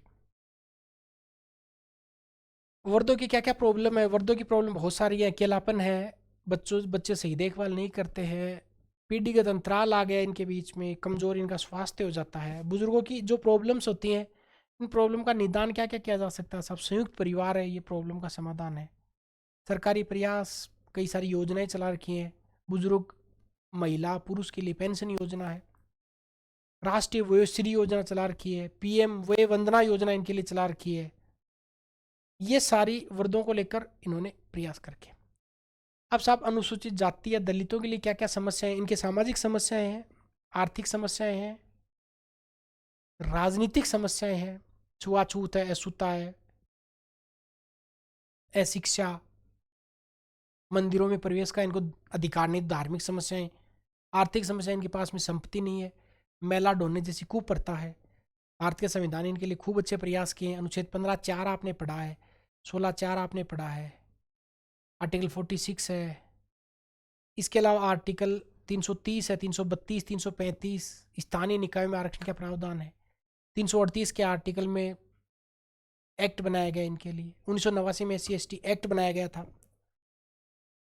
निवारण के क्या क्या उपाय हैं साहब? इनके निवारण के लिए उपाय वो सही सरकारी योजनाएं हैं, कानूनों का सही क्रियान्वयन किया गया है। छुआछूत जैसी प्रॉब्लम है, इसका समाधान आपको करना है सोसाइटी में। आरक्षण का लाभ वो अंतिम पंक्ति तक इनके लिए, इन लोगों को पहुंचाना है, इनके लिए देना है। ये होगी साहब आपको इनकी प्रॉब्लम, जो भी सोसाइटी में समस्याएं चल रही होती हैं। अब बात करते हैं जो जनजातियां, अंतिम यूनिट की जनजातियों के बारे में अपन डिस्कस करने वाले। सब जनजातियां पढ़ेंगे, जनजातीय समुदाय देखेंगे। जनजातीय समुदाय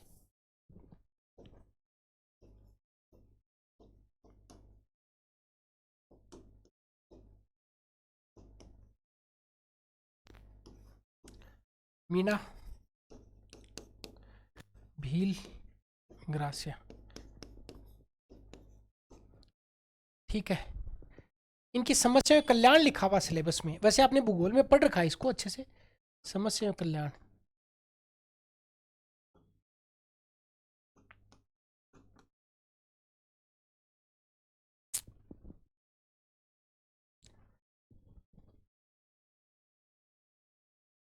तो इनके बारे में केवल इतना डिस्कस करना है कि इनकी प्रॉब्लम क्या क्या है, उन प्रॉब्लम का सॉल्यूशन कैसे करेंगे, कौन कौन सी समस्याओं से ग्रसित हैं। ठीक है, तो जनजाति होती क्या है? सबसे पहले ट्राइब किसे कहते हैं? तो ट्राइब तो ऐसी जो साहब आदिम जाति जो आज भी जंगलों में रहती है, ट्राइब्स जो जंगलों में निवास करते हैं। और कॉन्स्टिट्यूशन ने इनको डिफाइन किया है, शेड्यूल में इनको डाला गया है, तो शेड्यूल वाली जनजाति है, शेड्यूल ट्राइब्स कहलाती है। ट्राइब्स, शेड्यूल ट्राइब्स, अभी इनमें इतना टाइम नहीं है डिफरेंस में। 2011 की जो जनगणना है इसके अनुसार एसटी की जनसंख्या वो 13% है लगभग। सर्वाधिक ये उदयपुर में है और प्रतिशत बांसवाड़ा में इनका पाया जाता है। और निवास आपको बताएं साहब, इनका जो निवास है ये पहाड़ी क्षेत्र में ये लोग निवास करते हैं। तो इसका भी एक क्राइटेरिया कि ये पहाड़ी या जंगली क्षेत्र में निवास करते हैं ये लोग। दक्षिणी राजस्थान बेसिकली, जिसमें भील, ग्रास आदि लोग रहते हैं। हाड़ौती के पठार में और पूर्वी राजस्थान में जनजातियां निवास करती है। और माणिकलाल वर्मा आदिम शोध संस्थान कहाँ पे स्थित है? उदयपुर में। फैक्ट के रूप में आपको याद रखना। अब भीलों की क्या समस्याएं हैं ये कुछ बता देता हूं मैं आपको, फिर इनके समाधान एक साथ देख लेंगे। भील प्रॉब्लम,